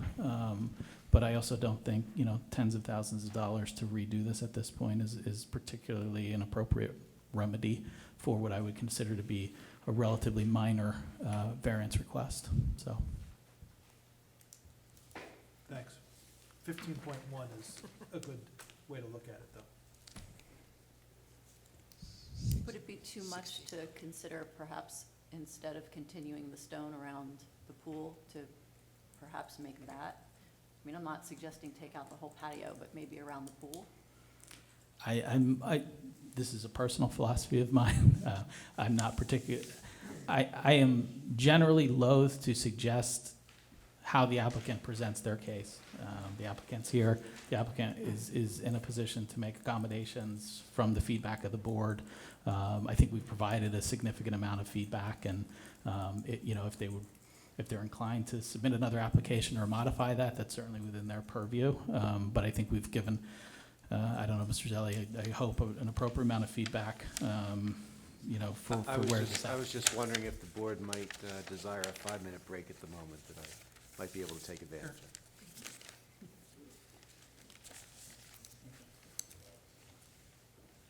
of. I don't have a problem with that. It's your application. We're happy to take a brief recess. The only thing I'd suggest is, because we're getting later, I'd like to start the other application if possible. Just because I don't want to get. I mean, if you're telling me it's really, really 5 minutes, Mr. Zelli, we can do it. But I will literally watch the clock. Okay. All right. Recess for 5 minutes. Whenever you are. Thanks. Thanks, Mr. Schley. Ms. Keeper, can you give us a quick roll call, please, now that we're back in session? Chairman Breslin. Here. Ms. Baumann. Here. Mr. Cambria. Here. Ms. Juniers. Here. Mr. Kraus. Here. Ms. Hochtar. Here. Mr. Tancredi. Here. Mr. Pavlovsky. Here. Thank you. Thank you. Mr. Zelli? Thank you, Mr. Chairman, and we thank the board for your patience and indulgence. Recognizing the timing, we would request, if the board would be so inclined, to do a straw poll on a proposal that we'd like to bounce off the board, so to speak. Certainly. If we were to reduce the surround of the pool to 2.5 feet, our calculations show that would take us from the 17.3 down a full 0.5% to 16.8. And again, bearing in mind the undersized portion of the lot and the fact that a full 1% is stormwater neutral, we think that accomplishes the safety aspect that we're looking for without having to go through demolition and all the waste that accompanies that, and still makes a substantial dent into the 17.3. So we'd be interested to see if that's something that the board would be inclined to entertain. Sure. So just so I'm clear, it would be reducing the size of the patio around the pool, in effect, reducing the proposal from 17.3% lot coverage to approximately 16.8%? Correct. Okay. And if I can ask Sure, a Mr. question, just for clarification, Mr. Zelli, then I think it would be fair to assume that the testimony of both engineers with respect to the sufficiency of stormwater management would be the same, if not even Correct. more supportive of that position. Correct. Oh, okay. Mr. Warner has the best way to do this. May I ask a question? Can I just ask a question? Yeah, sure. That's the proposed surround, it's not the existing. Right, we're proposing okay. to reduce the proposed new surface to 2.5 feet around the perimeter of the pool. All right, so on The the additional back, the L, left, 2.5 and feet. the Or you're still partial gonna front. expand the front part? And if you're looking at the plan, at the Dell plan, Yeah. the dark shaded area, which is the proposed new surface, Yeah. that would be limited to 2.5 feet around the coping of the pool in those areas. But then it wouldn't match in the front? What about up here? Right, including, so the portion on the driveway side of the pool would stay as it is now, but the new portion would only be 2.5 feet around the pool. Okay, so this would be 2.5 feet, not the full, I can't read. the Correct, plans. It's correct, 8.5 not- or something. right, right. Yeah. All of the I'm new sorry, would be I'm sorry, reduced to Mr. 2.5 Pavlovsky, feet. Board Member Pavlovsky, I don't think we're hearing you, I'm not hearing you. Yeah. So just if you can repeat what you're saying in the microphone, because nobody's picking it up. I'm sorry, the green light was on, I thought it was working. I'm sorry. I just wanted to clarify this 2.5 foot proposed comment. Yeah, it's the entire proposed L, or U if you would, that would be reduced. Right, that's correct. So what we're proposing is of the dark shaded area on the Dell plan, that would be reduced to 2.5 feet around the immediate perimeter of those portions of the pool. Okay, so no disturbance of what's existing. Correct. And can I just ask, this existing part right here, is that 4 feet or 3? I didn't look at that. 4 feet, so it's about half, almost half that size. Okay. Right. I'm sorry, I'm looking at this piece. Okay. Any further questions of the proposed modification from the board? So it'll be strictly just for holding back the cover technically, because you can't fit a chair on there. It's just for getting out of the Walking in pool. for the cover at that season, that's Yeah. correct. Okay. So, I think you've said it, but this 8-foot proposed section is now going to 2? Right, all of the proposed areas would be reduced to 2.5 feet off the coping. Including that 8-foot portion Board Member Cambria is pointing out, In the front. close to the Right. driveway, Correct, the new proposed. correct. Okay. So if it's a straw poll, Yep. as requested, that's appropriate and permissible. I shouldn't say appropriate, it's permissible. It's not for me to decide what's appropriate, from the legal sense, it's permissible.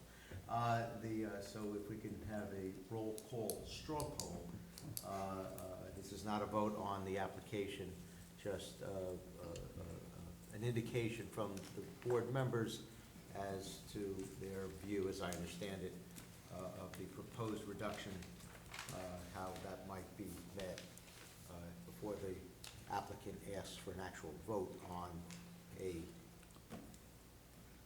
proposal, presumably modified accordingly.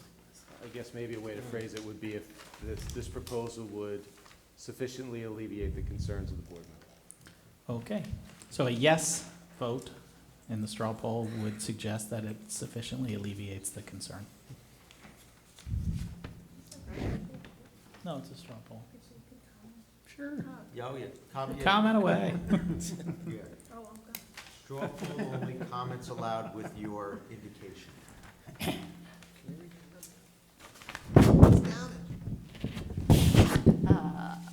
I love the idea.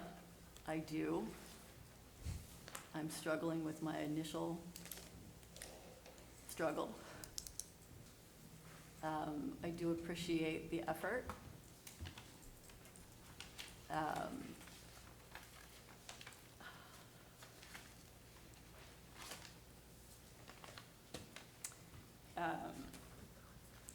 really don't want to answer this right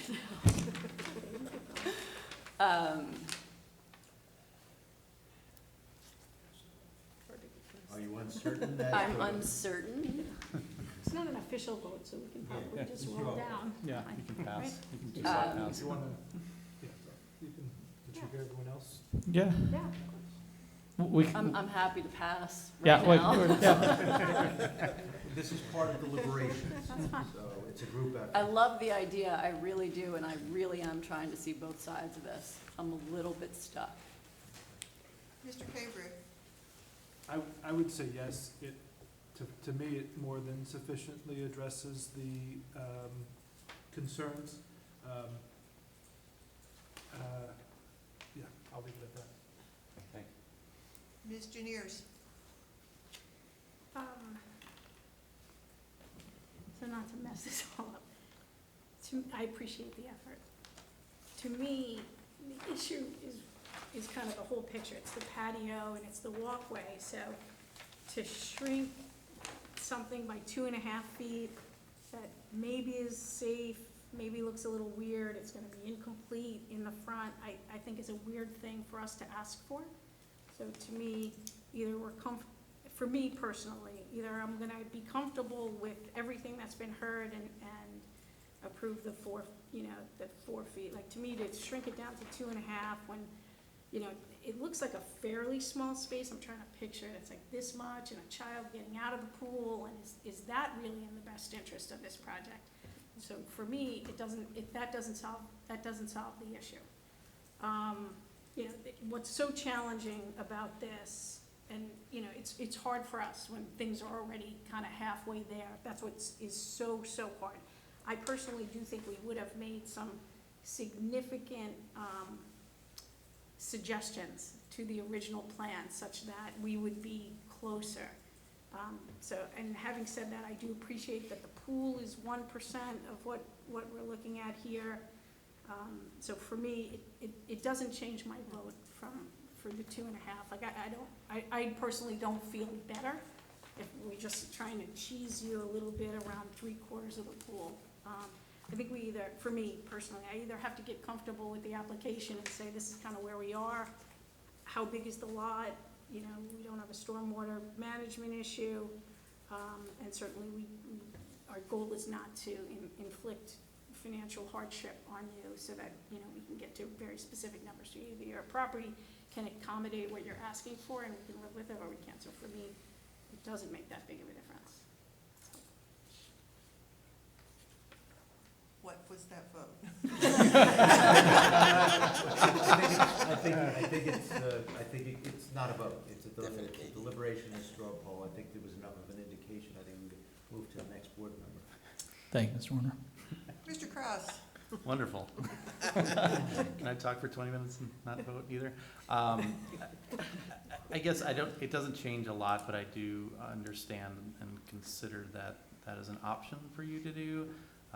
It helps me at least know that you see the mistake that happened and you're changing what you initially came in on. I think there's other areas that should have been talked to with the contractor to say, you're way over, and, it doesn't seem like a change in a plan that you're, like everybody said, it's hard coming in this way, and we usually don't have to deal with an after the thought. And I think we had one a couple meetings ago, and we said, adamantly, don't do this to the public. So, I'm remembering that too. But I'm not gonna say yay or nay. I like that you came back with a change. That helped in my mind. Consider the project, as is. So, that's all I'm gonna say. Thanks, Mr. Kraus. Ms. Pakhtar? I would say yes, it does help.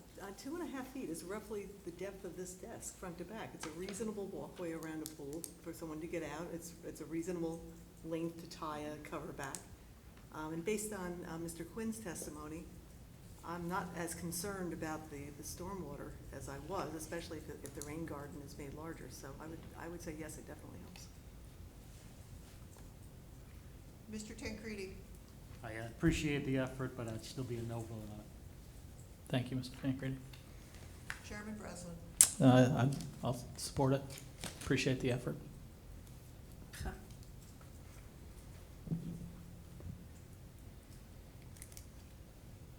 I'm sorry, did Mr. Pawlowski? Evan, you can ask Mr. Pawlowski as an alternate. Okay, Mr. In straw Pawlowski. poll. He won't vote, but he participates fully in the deliberations. Okay, my opinion is, I appreciate, if you want to call it the give back or the concession too, because obviously we got to this point, and in my own impression is, it didn't happen overnight. So, I don't think it'll look that odd. I have a neighbor across the street, he has a pool, and it's got a 2.5-foot perimeter on it. He's got the same type of a tension cover with the spring inserts, so there's no hardship there at all. It will function perfectly fine. And obviously, we don't get 3 feet of snow every year, so I'm not worried about that either. So I think is a concession and acknowledgement that this project got out of hand. This is a good thing. Thank you, Mr. Pavlovsky. Is that clear enough or no?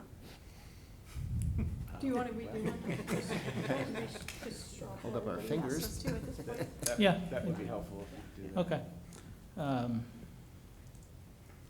All right, straw poll. I thought we just did a straw. I guess we're, We went a straw vote? yeah, I'm not sure, I'm not Straw sure. vote, maybe Yes straw or no? vote is, yeah. Yeah. We're gonna get a definitive. If we could literally hear a yes Yeah. or no, obviously Okay. that would help. I'm so sorry.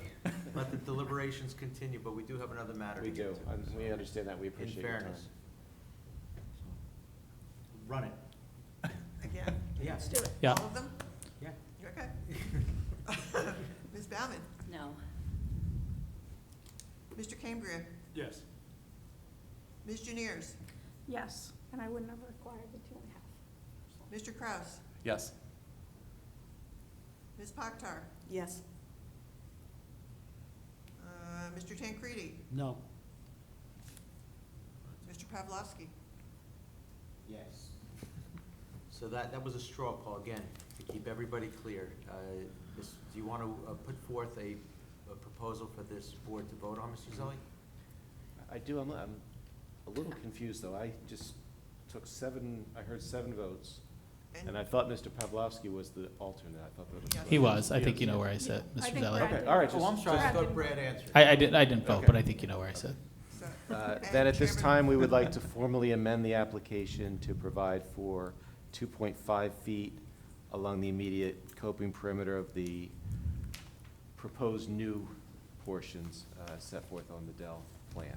And the balance of the application is as presented and with all the stipulated 2 conditions? That is correct. Mr. Warner, you're okay with notice on that and everything like Yeah, that? no, it's certainly within, it's not a notice issue. Yep. There's no additional deviation. Perfect. And it's a lesser intense project, so certainly no issue. Great, thank you. Obviously had some additional testimony. I guess we'll open it up real quick. Public question or comment, we'll do it at the same time. Seeing none, thank you. Mr. Zelli, if there's nothing further. Nothing. We, again, thank you very much for your patience. We Okay. apologize to the applicant behind us, and we'd appreciate a positive vote along those lines. Mr. Warner, anything before we move on? Nope, everybody understands it. We need a motion, a second, and a roll call vote. Okay. Do we have a motion? I'll make a motion, Mr. Warner, to deem the application complete and to direct our board counsel to draft a resolution approving the application as submitted and stipulated to and modified under C1 and C2, meeting both positive and negative criteria. I'll second it. Thank you, Mr. Cambria. Ms. Baumann? No. Mr. Cambria? Yes. Ms. Juniers? Yes. Mr. Kraus? Yes. Ms. Pakhtar? Yes. Mr. Tancredi? No. Chairman Breslin? Yes. Okay, 5-2 passes.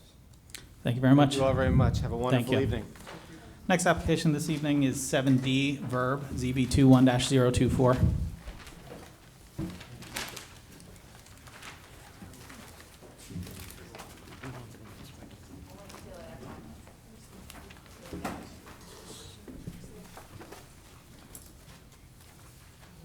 Mr. Chairman, while the applicants and their counsel are getting ready, we did have an opportunity to review the notice, found the content to be sufficient, found it to be timely served, certified mail July 19, published July 22nd, both at least 10 days prior to this evening. So the board does have jurisdiction to hear and decide the case this evening.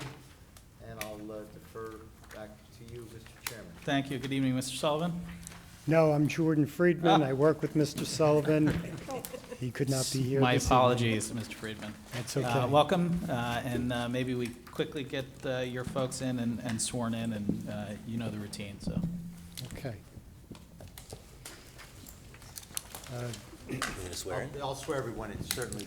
Do all 4 of you, with your right hands raised, thank you, swear to God or affirm that the testimony you're about to give is the truth, the whole truth, and nothing but the truth? Yes, I do. Thank you all. Back to you, Chairman. Thank you, Mr. Chairman. We appreciate the opportunity to present the application this evening. Again, my name is Jordan Friedman. I'm with the law firm of Vastola and Sullivan, and our firm represents Grigori and Kara Verb, who are the owners of lots 11 and 12 in Block 11501 as designated on the variance plan which was submitted in connection with the application.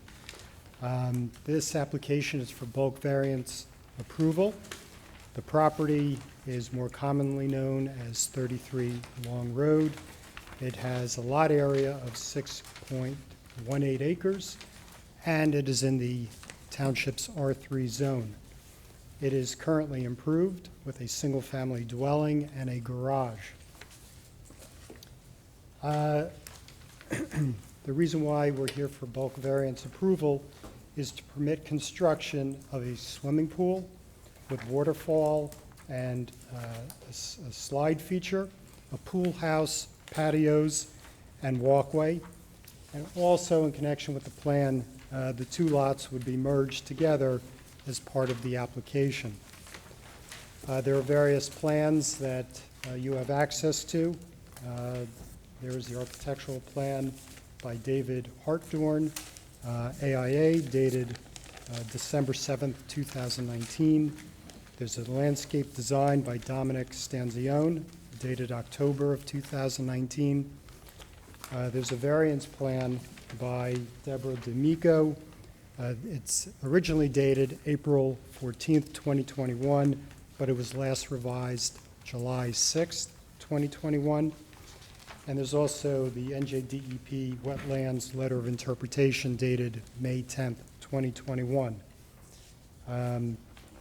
Mr. Schley's report describes the various variances that are required because this application involves a pool. The ordinances that were referred to very early on this evening are the subject of the application, and we are hopeful for approval after the presentation this evening.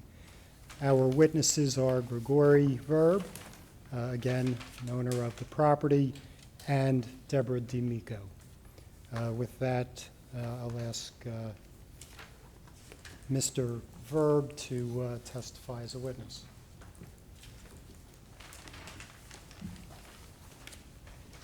Good evening. Thank you all for staying late. I genuinely appreciate it.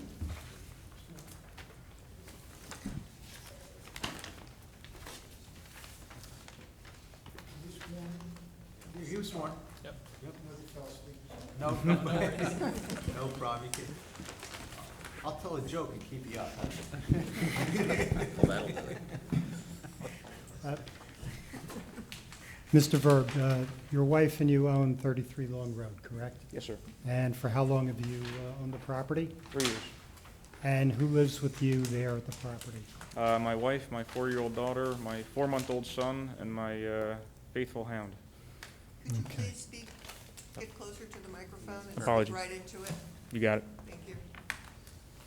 All right. And the fact that you have children, does that factor into your decision to build this pool? Yes, sir. I wanted to live in the woods. My wife is an avid swimmer, and my 4-year-old actually aspires to be a mermaid. All right. And Karen, you own both lots 11 and 12? Yes, sir. Okay. And can you describe what's on the site now? We live in a heavily wooded lot on a pretty big slope.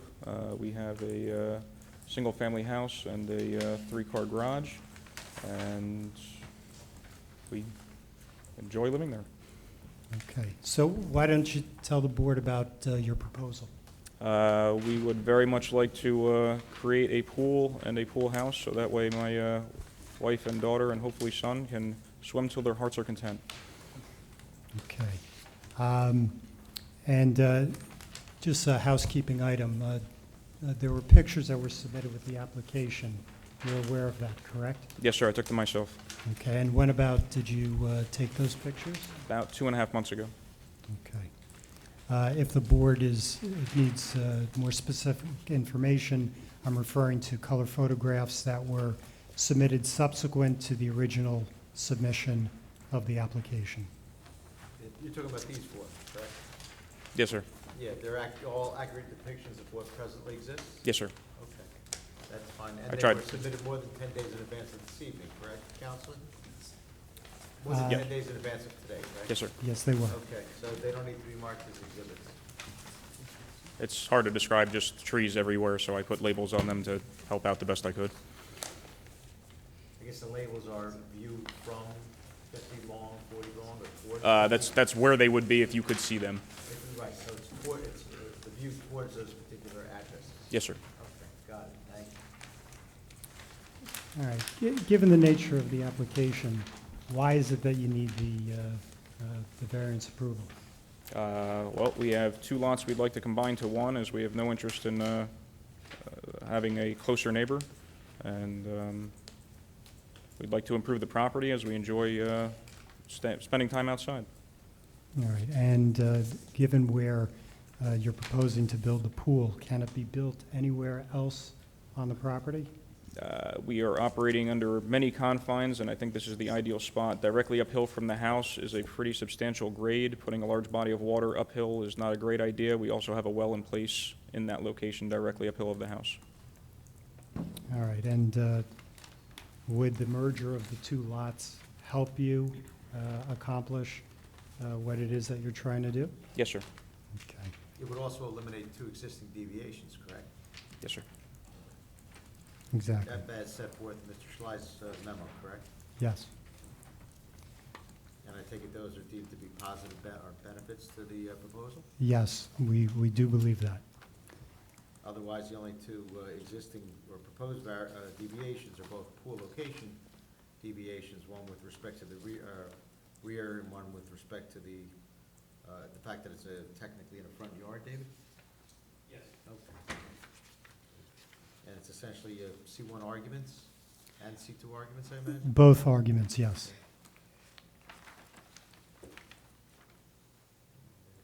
I'm sorry, please continue. Okay. Oh, I'm sorry, I did have one other nutshell question. Sure. Just to nutshell it. There was a prior, was there a prior subdivision with an intention perhaps to construct a dwelling essentially where the proposed outdoor amenities, the pool and pool house, are currently proposed to be located? Yes, in 1988. Got it. So this is in essence, maybe this is a broad stroke, but a swap where a second dwelling on a second lot could have gone. Now, with the merger, it would be the location of the outdoor amenities accessory to the one and only single-family dwelling on this lot?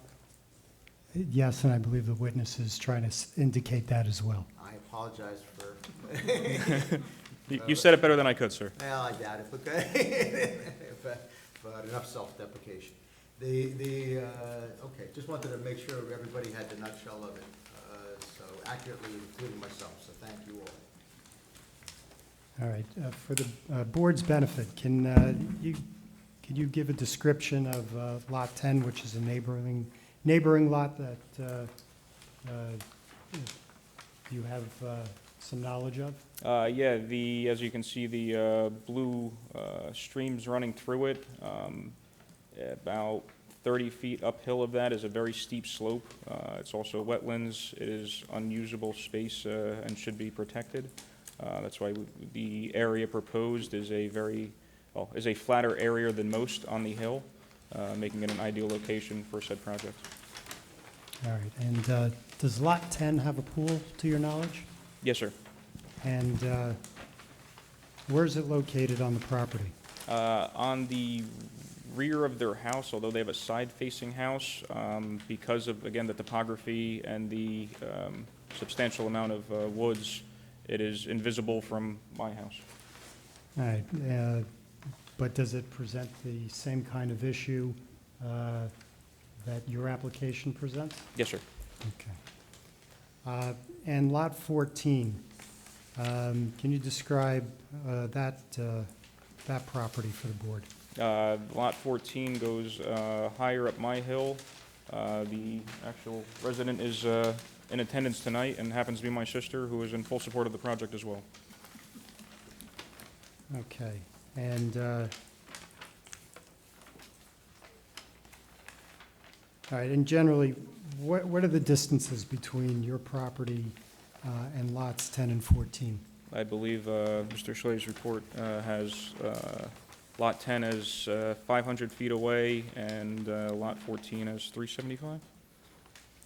That's what I'm saying. So far, no objection to Mr. Schley? No, sir. I find that to be sound. I haven't been able to prove him wrong on anything in, what, about 13 years now. So, but we're not going to ask the alternative question because he has proven me wrong many times. And just to reiterate, your testimony was that, given the location of all these properties, can anybody see into each other's properties, or no? No, sir. Primarily, the topography takes care of the majority of that, and if it doesn't, the trees do. Okay. Have you had the opportunity to review Mr. Schley's report? I have, sir. Okay. Just a few areas. He made reference to a cupola. Can you tell the board what you intend with that and how it would function? Yes, sir. I think we checked multiple boxes on the ordinance there. The cupola is ornamental in nature.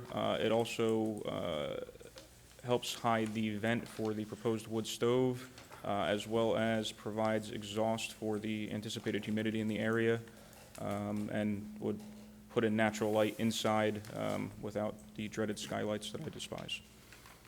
That's comment number 6 on Dave's report, correct? Yes. Okay. Just to help people focus on it.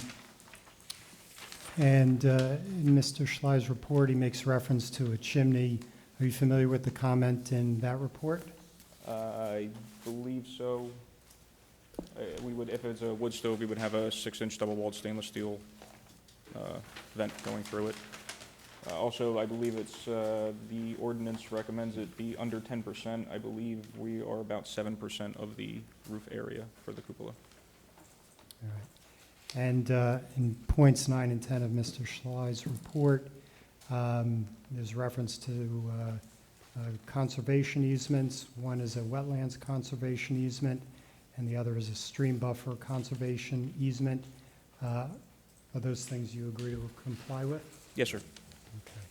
I apologize for interrupting again, but just to, before we leave item number 6, based on that, I don't know if we're there yet or not, so I don't mean to put Mr. Schley on the spot, but was the testimony satisfactory, or is it still to be determined as to whether or not a variance would be necessary for the cupola and/or the chimney? Yes, the plan shows it to look to be compliant, just wanted to have the applicant confirm and understand that it's important that the criteria is met. So say for the board, the applicant, everyone, to conclude then that that's not an additional variance that's necessary? No, that would be conforming. Great, thank you. Please continue with the chair's permission. Thank you, Mr. Chairman. Just for edification, most of the points we're leaving for the engineer to provide testimony about. There's certain things that it would seem to be helpful to hear directly from Mr. Verb. Mr. Verb, comment 15 in Mr. Schley's report refers to soil from pool excavation, and he has a requirement that it be removed from the site unless the applicant submits a grading plan showing where the soil will be used on site. Is that something that you agree to comply with? Yes, sir. Okay. And in point number 17 of his report, Mr. Schley says that the applicant should utilize best management practices when discharging pool water. Is that also something that you will agree to comply with? Yes, sir. Okay. Mr. Chairman, I don't have any more questions for Mr. Verb at this time. Okay. Board? Mr. Verb, did you speak to any of your neighbors or siblings about the project? I spoke in depth with my, the only closest neighbor I have. The other neighbors are not in eyesight. Since the pandemic, we usually have a block party every year this time. We did not have one last year.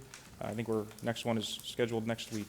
Did you hear any concerns about your project at all from any of your neighbors? No. Adjoining lots?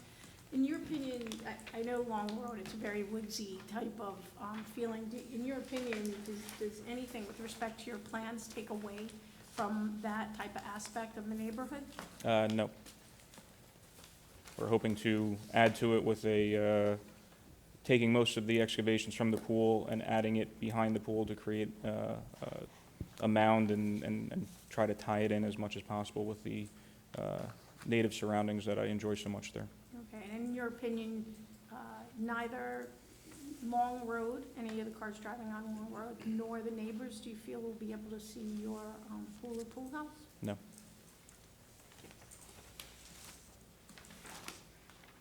Any other questions?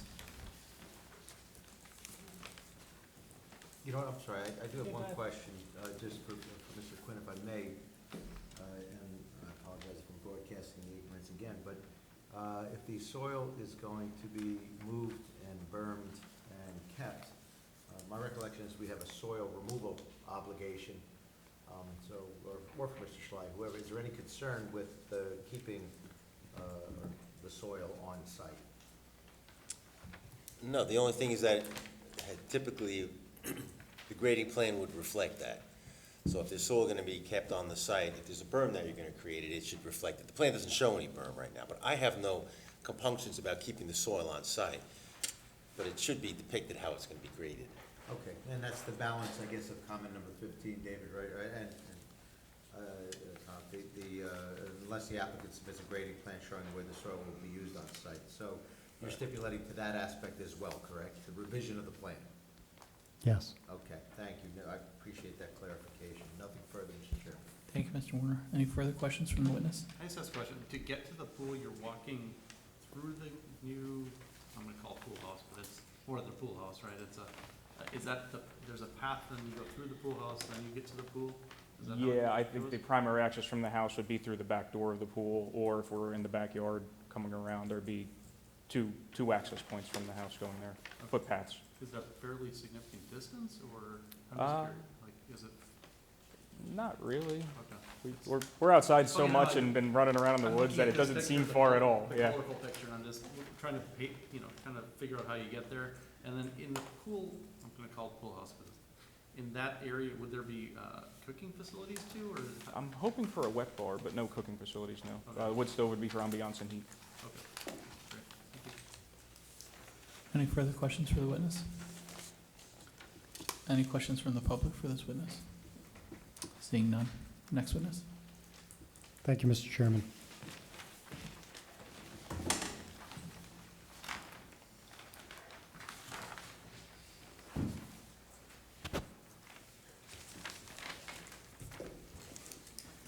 Good evening. I'll first start with my qualifications.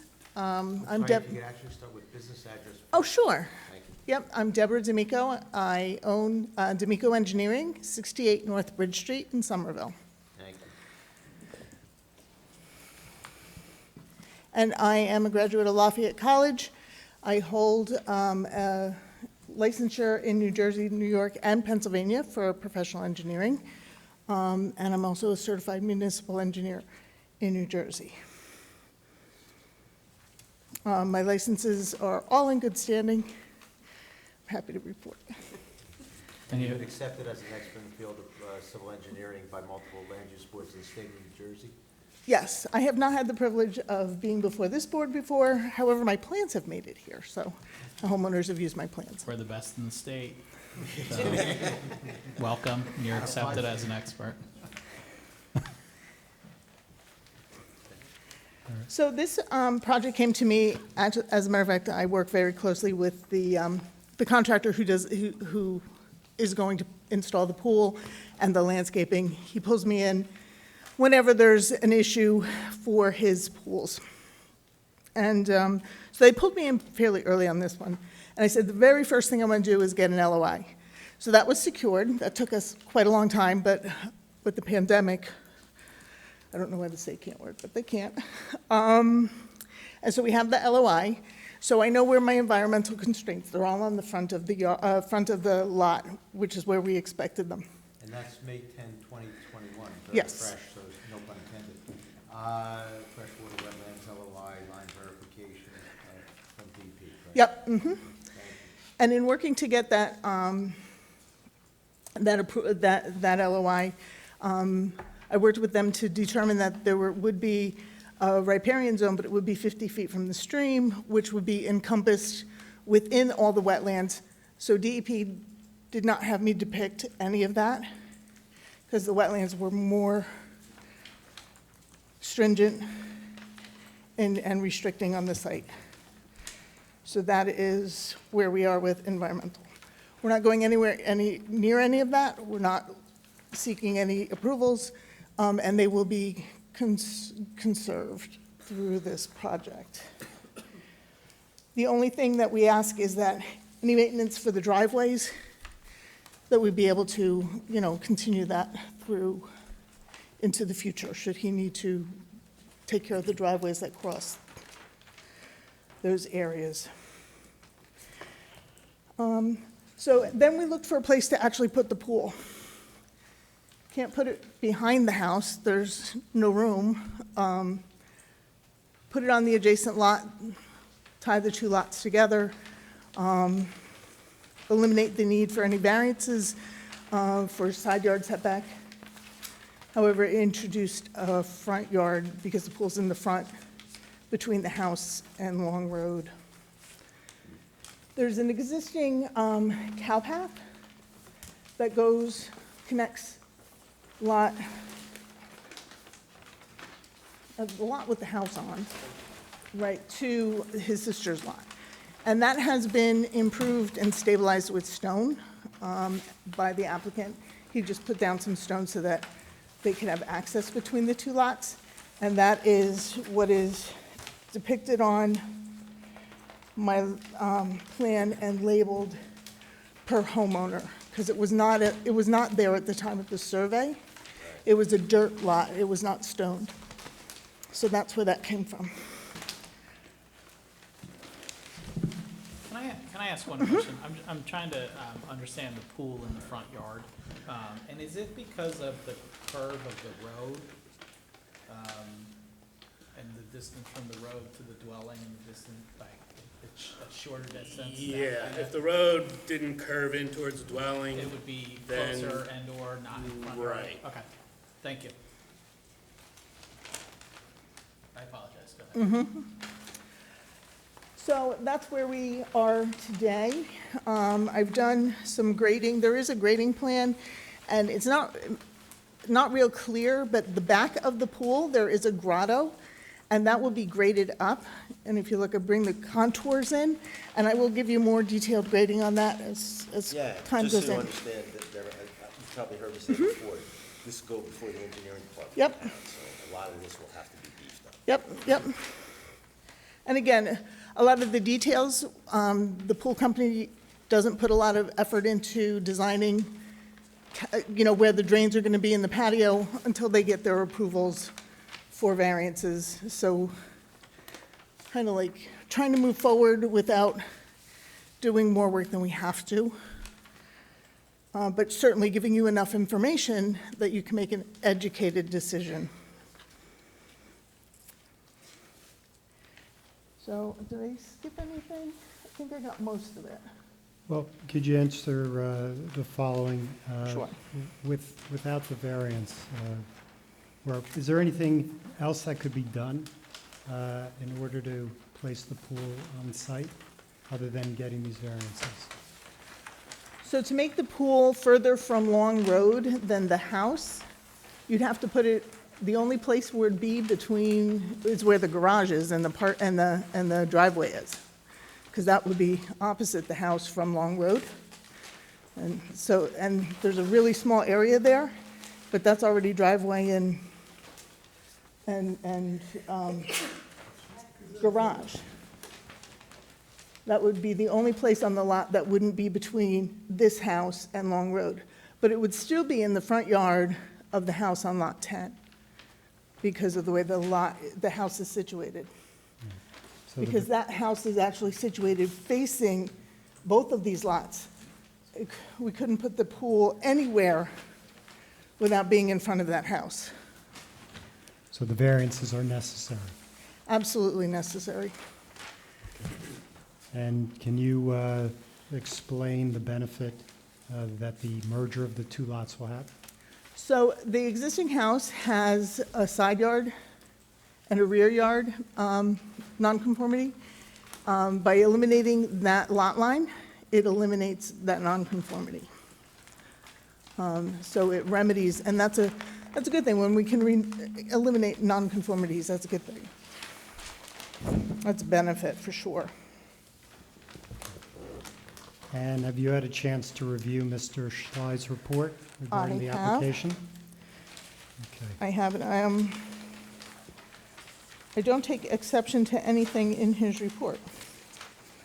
And I think I've addressed everything that he's asked. Between me and Mr. Verb, we've addressed all of the things he asked us to address. Was number 4 landscaping satisfactorily addressed, in your opinion, David? Yes. Okay. Regarding comment number 5 and the pool house, is that something, in your opinion, that the applicant can comply with?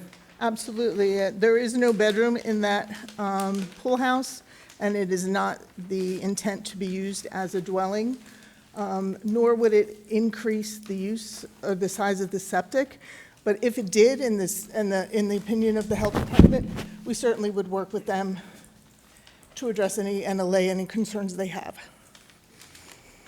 All right. And regarding item number 6 in Mr. Schley's report, do you see any problem with complying with the comments and recommendations? Item number 6 was the cupola, and I think Mr. Verb addressed that very well.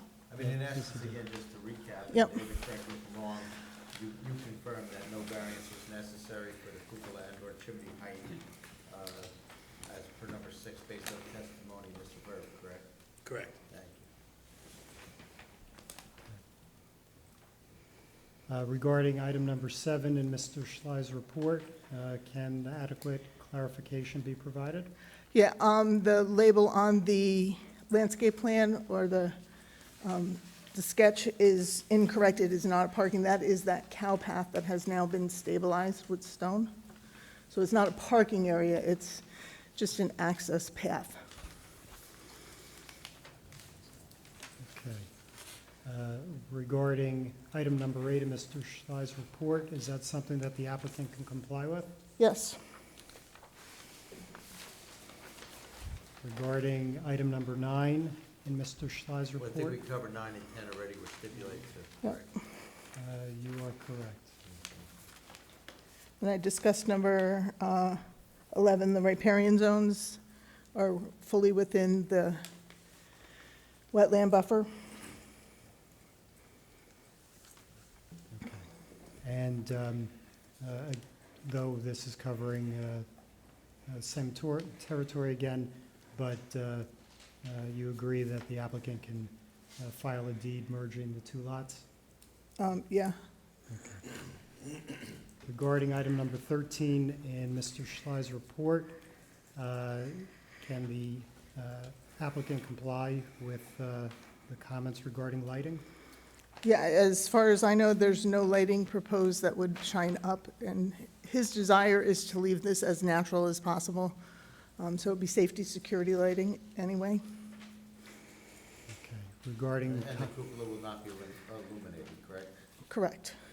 if you want Mr. Verb to testify to that, he can address that question directly. All he needs to say is yes. It will not be illuminated, sir. Okay. Yes, it will not be illuminated, thank you. Or no, we're not. I think we got it, both ways, thank you.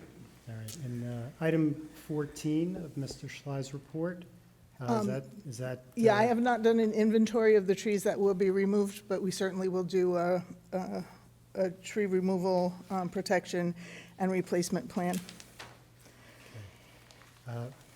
Regarding item 15 in Mr. Schley's report, soil removal, is there, Yeah, we will add detailed grading, for sure. okay? Somerset County Soil Conservation, we will It's already on sheet number 3, but yes, we will comply. Okay. And item number 17, Mr. Yep. Verb testified to. Okay, have you had the opportunity to review Mr. Quinn's report dated July 30th, 2021? Yes, I did. Is there anything in the report that the applicant can't comply with? No, there is not. I can address each and every one of those comments.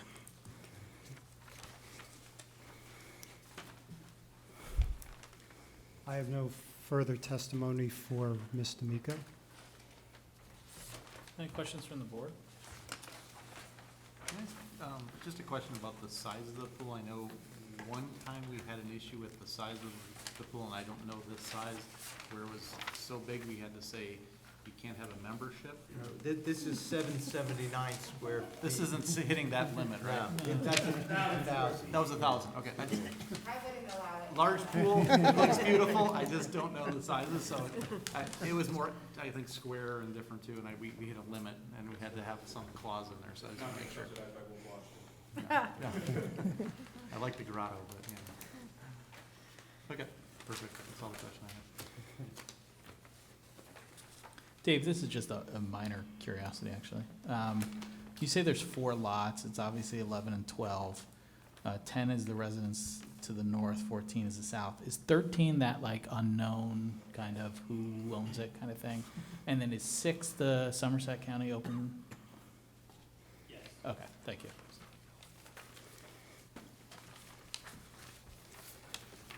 In the category of curiosity, the merger that's being proposed here, we're not being asked to vote on that. That's not something we approve or disapprove, right? They don't need your approval to merge the lots, but if you're gonna approve this project, you have to make it a condition that they be merged. That they merge it, correct. Or. They could go merge them on their own, but. Yeah. And we don't consider lot consolidation a minor subdivision, or reverse subdivision, or whatever you want to call it, because if we did, and with both variances, it'd be a planning board application. But we don't, so it's a zoning board application. But I'm adding extra. Dave nailed it. And it's a pretty good deal trading a house for a pool, I think. Yeah. Once you merge From a lots, planning can you perspective. subdivide them again in the future, or is that? Well, they would have to go to the planning board. The planning board to get subdivision approval, And- right. And if they wanted to develop that lot wherever it may ultimately be, what's there now is going to have an impact. And now, and what might be approved by this board.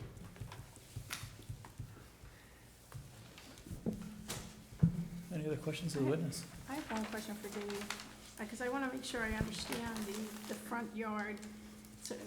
So my understanding was, the front yard is anywhere between Long Road and their house. Is that correct? Anything forward of the house, the easiest way to look at it is whatever the front setback is of the house, that distance, just draw a band that wide along the street. Okay, So that the front yard line is gonna be parallel to the street, the same distance that the house is from the street. great. So that part I get. Where I lost you is when you were talking about the curve of Long Road, because it doesn't look like Long Road curves very much right in front of their home. Down towards the south end, the bottom of the plan, it does curve in a little bit, A little bit. and they're only off by, I don't know what the exact numbers It's are, a little but bit. it's not a lot. Right, it's a little. If Long Road curved the same amount in the other direction, it probably wouldn't need a variance Got it. for the front. Okay, so it's a very little, it's not a Yeah. little bit. So the house on lot 10 does not face Long Road, it faces the house on this property. So Long Road is not the front yard then? Okay. The Long Road's always a front yard. Even though the side of the house faces Long Road? It's a front yard for that lot. But So they'll also have a front yard facing the applicant's property. That's the neighbor's front yard. Right. Two front yards. So you have two front yards, kind Oh, of I like a got corner you. lot. Okay, so there's 2 front yards, okay. Yeah. But it's not a corner lot, it's. No, but it's like a corner lot because there's always a front yard in front of the house. Okay, Just like the rear yard in their case is gonna be on the side property line. I got you, okay. From the perspective of being in the backyard, it's the backyard, but not. Yeah, okay. Any other questions for the witness? Any questions from the public for this witness? Back to you. I'll briefly sum up next time I appear before you. I think I will. Actually, before you do, we should ask for public comment. Well, I think we just had a public question. Okay, you're right, Mr. Warner. At this time, is there any comment from the public for this application? No. Anything further from the board or our professionals? Mr. Warner, anything before we go back to the applicant? Okay. Back with you. Thank you. Next time I appear before the board, I think I'll use the Zelli approach and get what I'm going to say now up front and be more quick. Okay. We feel that this application proposes an appropriate use of the property on an appropriate scale, which fits in well in this residential district. The applicant faces several practical hardships, which arise from pre-existing conditions. The dwelling is set back deep on the property, making it impossible to locate the pool in the rear yard and to the rear of the neighboring properties. So we urge you to find that a hardship exists. We feel that there's no substantial detriment to the public good, nor is there impairment of the zone plan and ordinance. The merger of the lots, which will happen, creates a much larger than required lot in this particular zone. And, this lot can accommodate the use. The merger will also eliminate two existing nonconformities.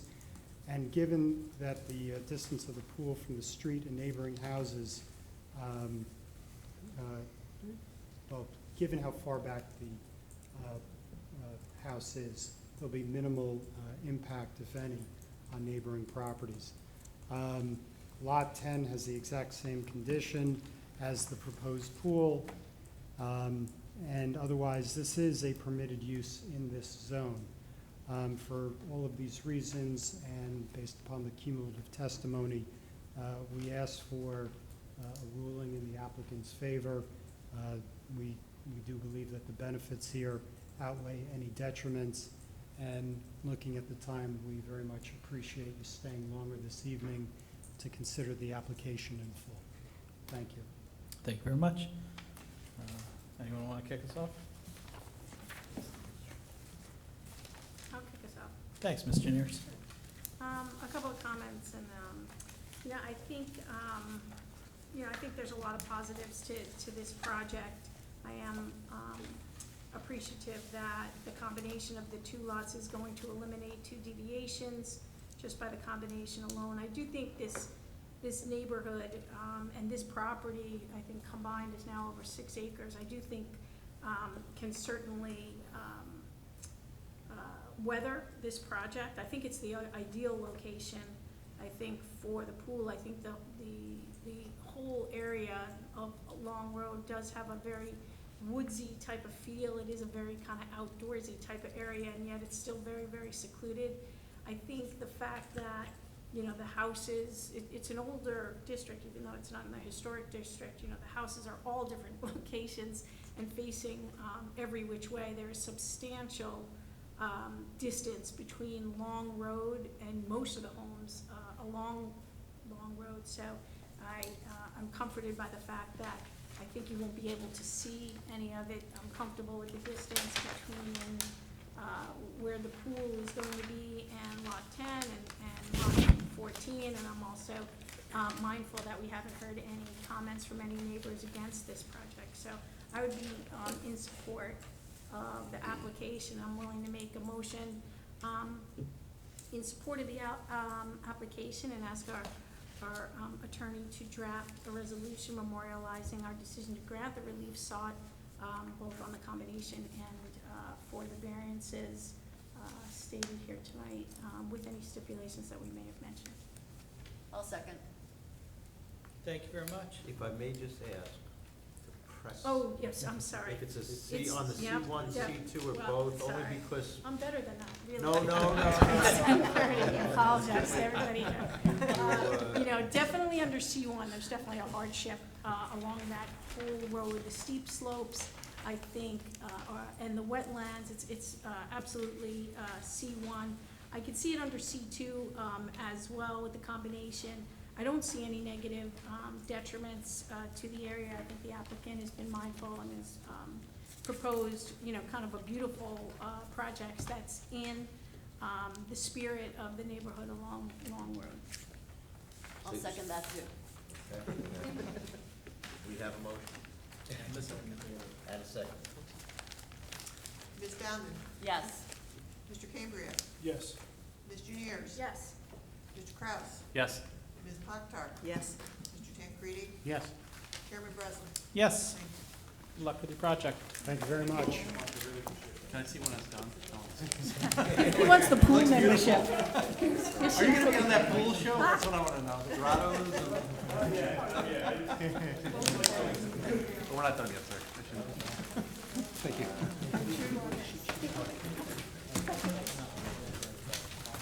We have to... Any comments from staff? Okay, next item on the agenda. We have another item. We still have to... We've obviously discussed the possibility of revising the meeting starting time for our September through December regular and special meetings, including our January 5th, 2020 reorganization meeting. We circulated a potential resolution in advance and just wanted to have some discussion on what do we think. We kicked this from last meeting. What I will say is, as I'm looking at pending applications, now all of a sudden, we have none. No, it's a bit of a stretch, but, Just about. you know, Ms. Isn't that always the case? As soon as you come up with a great solution, the problem just disappears. So, that's where we're at. Cindy, you want to, provide us a little view of the pending applications and what you're seeing? And I know you're not a mind reader, but, have things changed in your view? Drastically. I have not had an application submitted to this board in a month. In fact, I've only had one application, and that was for the planning board. And I see nothing coming down the pike, because normally I am working very closely with the applicants as they're completing their application. I see nothing. I mean, Okay. there may be one hanging out there, but nothing. And right now, we're obviously through August 4th. For September 8th, we have the continuation of Ken and the discussion of the 2020 annual report. And no other business right now. On the 16th, we have the continuation of Baston 95, the Vine Restaurant, and an interpretation for Pyramid Healthcare. And then nothing scheduled the rest of the year. Correct. Okay, so maybe we should have done this in like April. Okay, well. Resolution next year. What is it, when it rains, it pours, Yeah. but when it... I mean, obviously, I understand why we were thinking it. I think that the need is somewhat dissipated, it sounds like. I'd feel like a little bit more concerned if you didn't have such visibility in the pipeline, Cindy, but it sounds like, Nothing. pretty normal fare. You'd be knowing what October, November, December started to look like. Yeah. So I don't know, I'm agnostic. I'm happy to come here and hang out with you guys at 6:30 too. So.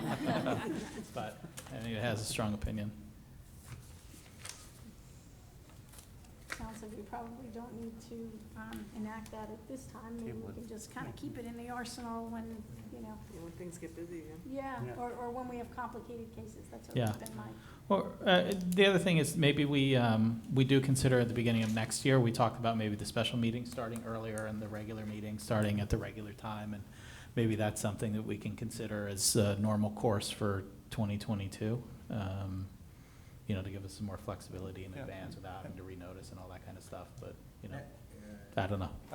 I would just want to say that the 7:30 was something that was great to see to me, because I have to work with kids after activities, school activities and soccer and, you know, possibly getting from the city to back here and different commuting that hasn't happened over the last couple of years, which is great. But if it does come back, the later time might be more appropriate for people attending in the public and, you know, board members for us also if we have to travel between different work commitments, so. I'd say the straw poll here is across the board with respect to 6:37 and 7:30. So there wasn't a clear winner either, so. I put 7:02 in and then Lots of people like 6:30 and lots of people don't, so. Why not split the difference at 7? Nobody voted for that. No, I'm joking. It really is. We had, you know, what is it, choice voting, 1, 2, 3. We had people that could do any. It was really across the board. I think the problem is the last testimony at 10:30 Yeah. personally. I think 10 o'clock would be better for that, because, because otherwise, you know you're here till midnight. Yeah, I think the biggest challenge with that is like you're in an application and like you want to get it done. I mean, big applications we carry, and so I think that there actually is some credence to like trying to I'm awful too. Like I never call it when I probably could. So maybe if we fast forward it to 10 o'clock and we're considerably more rigid on that, you know, we can get out of here before midnight. Can I ask from But we have to change the rules on that too But then then. that also probably triggers more special meetings, right? Like, you got. Or do you One or the other. or when you have a big testimony, do you do it at 10 and start at 7? Like, Yeah. can you change it from meeting to meeting, or do you have to? I think No, it it's says this. probably, yeah, I think that's tough, to change it from meeting to meeting. It's better to have one set time for all meetings for the year, in my opinion, secondarily, or the second choice in my opinion, or preference, is to have one time, bless you, one time for regulars and one time for specials perhaps. Customizing it beyond that, I think is problematic. Is there a financial impact if one gets held over from one meeting to another? Is the public paying to be here and logged hours on their escrow from, if I got held over and I had to have a lawyer here and I had the planners here, then I have to be held over to another meeting? Does that? They're gonna pay for the time, like for professionals, no matter what, but they're also paying their own professionals. Right, okay. I'm just wondering if there's any, I know they have to pay who they bring, but when they come here, are they logging time only when they're talking? They're being billed for the staff hours. Right, against their escrow commitment, stuff like that, And okay. candidly, there certainly could be some additional time if it's carried from one to the other, because, you know, a month or two later, somebody might have to look at the file again. Right. You know, as opposed to just simply be here again. Just to be mindful of, and I think we are, you know, on the Economic smaller impact, sure. homeowner, we shouldn't be on larger, but larger have a different escrow anyway, and that they're working on versus a homeowner that comes in. But anyway, I just didn't know if there was any impact or consideration, so. And certainly, this board has been very giving of its time in order to minimize the economic and time impact on applicants once they're here. You've done the yeoman's job of going through until all the cases are completed virtually every time. Right. So hence the problem, given that we were so busy, so. Okay, well, I'm inclined not to change anything, frankly, unless, again, if somebody feels really strongly about it, like, I can be swayed, but, just given I think I would feel more strongly if the applications were piling up in the same way that they were. But at this rate, you know, we'll see each other at the holiday party. Are most people going back to work in office at this point, or like, is that in sight with everybody, or? I'm not. Yeah, I know I'm not. No? I'm not anticipating until after the first of the year, Yeah. at the earliest, frankly, but who knows? Okay. Well, discussion had. Comments from members? Comments from staff? Motion to adjourn. Motion adjourned. Thank you, Mr. Kraus. Second? Second. Thank you, Mr. Tancredi. All in favor? Aye.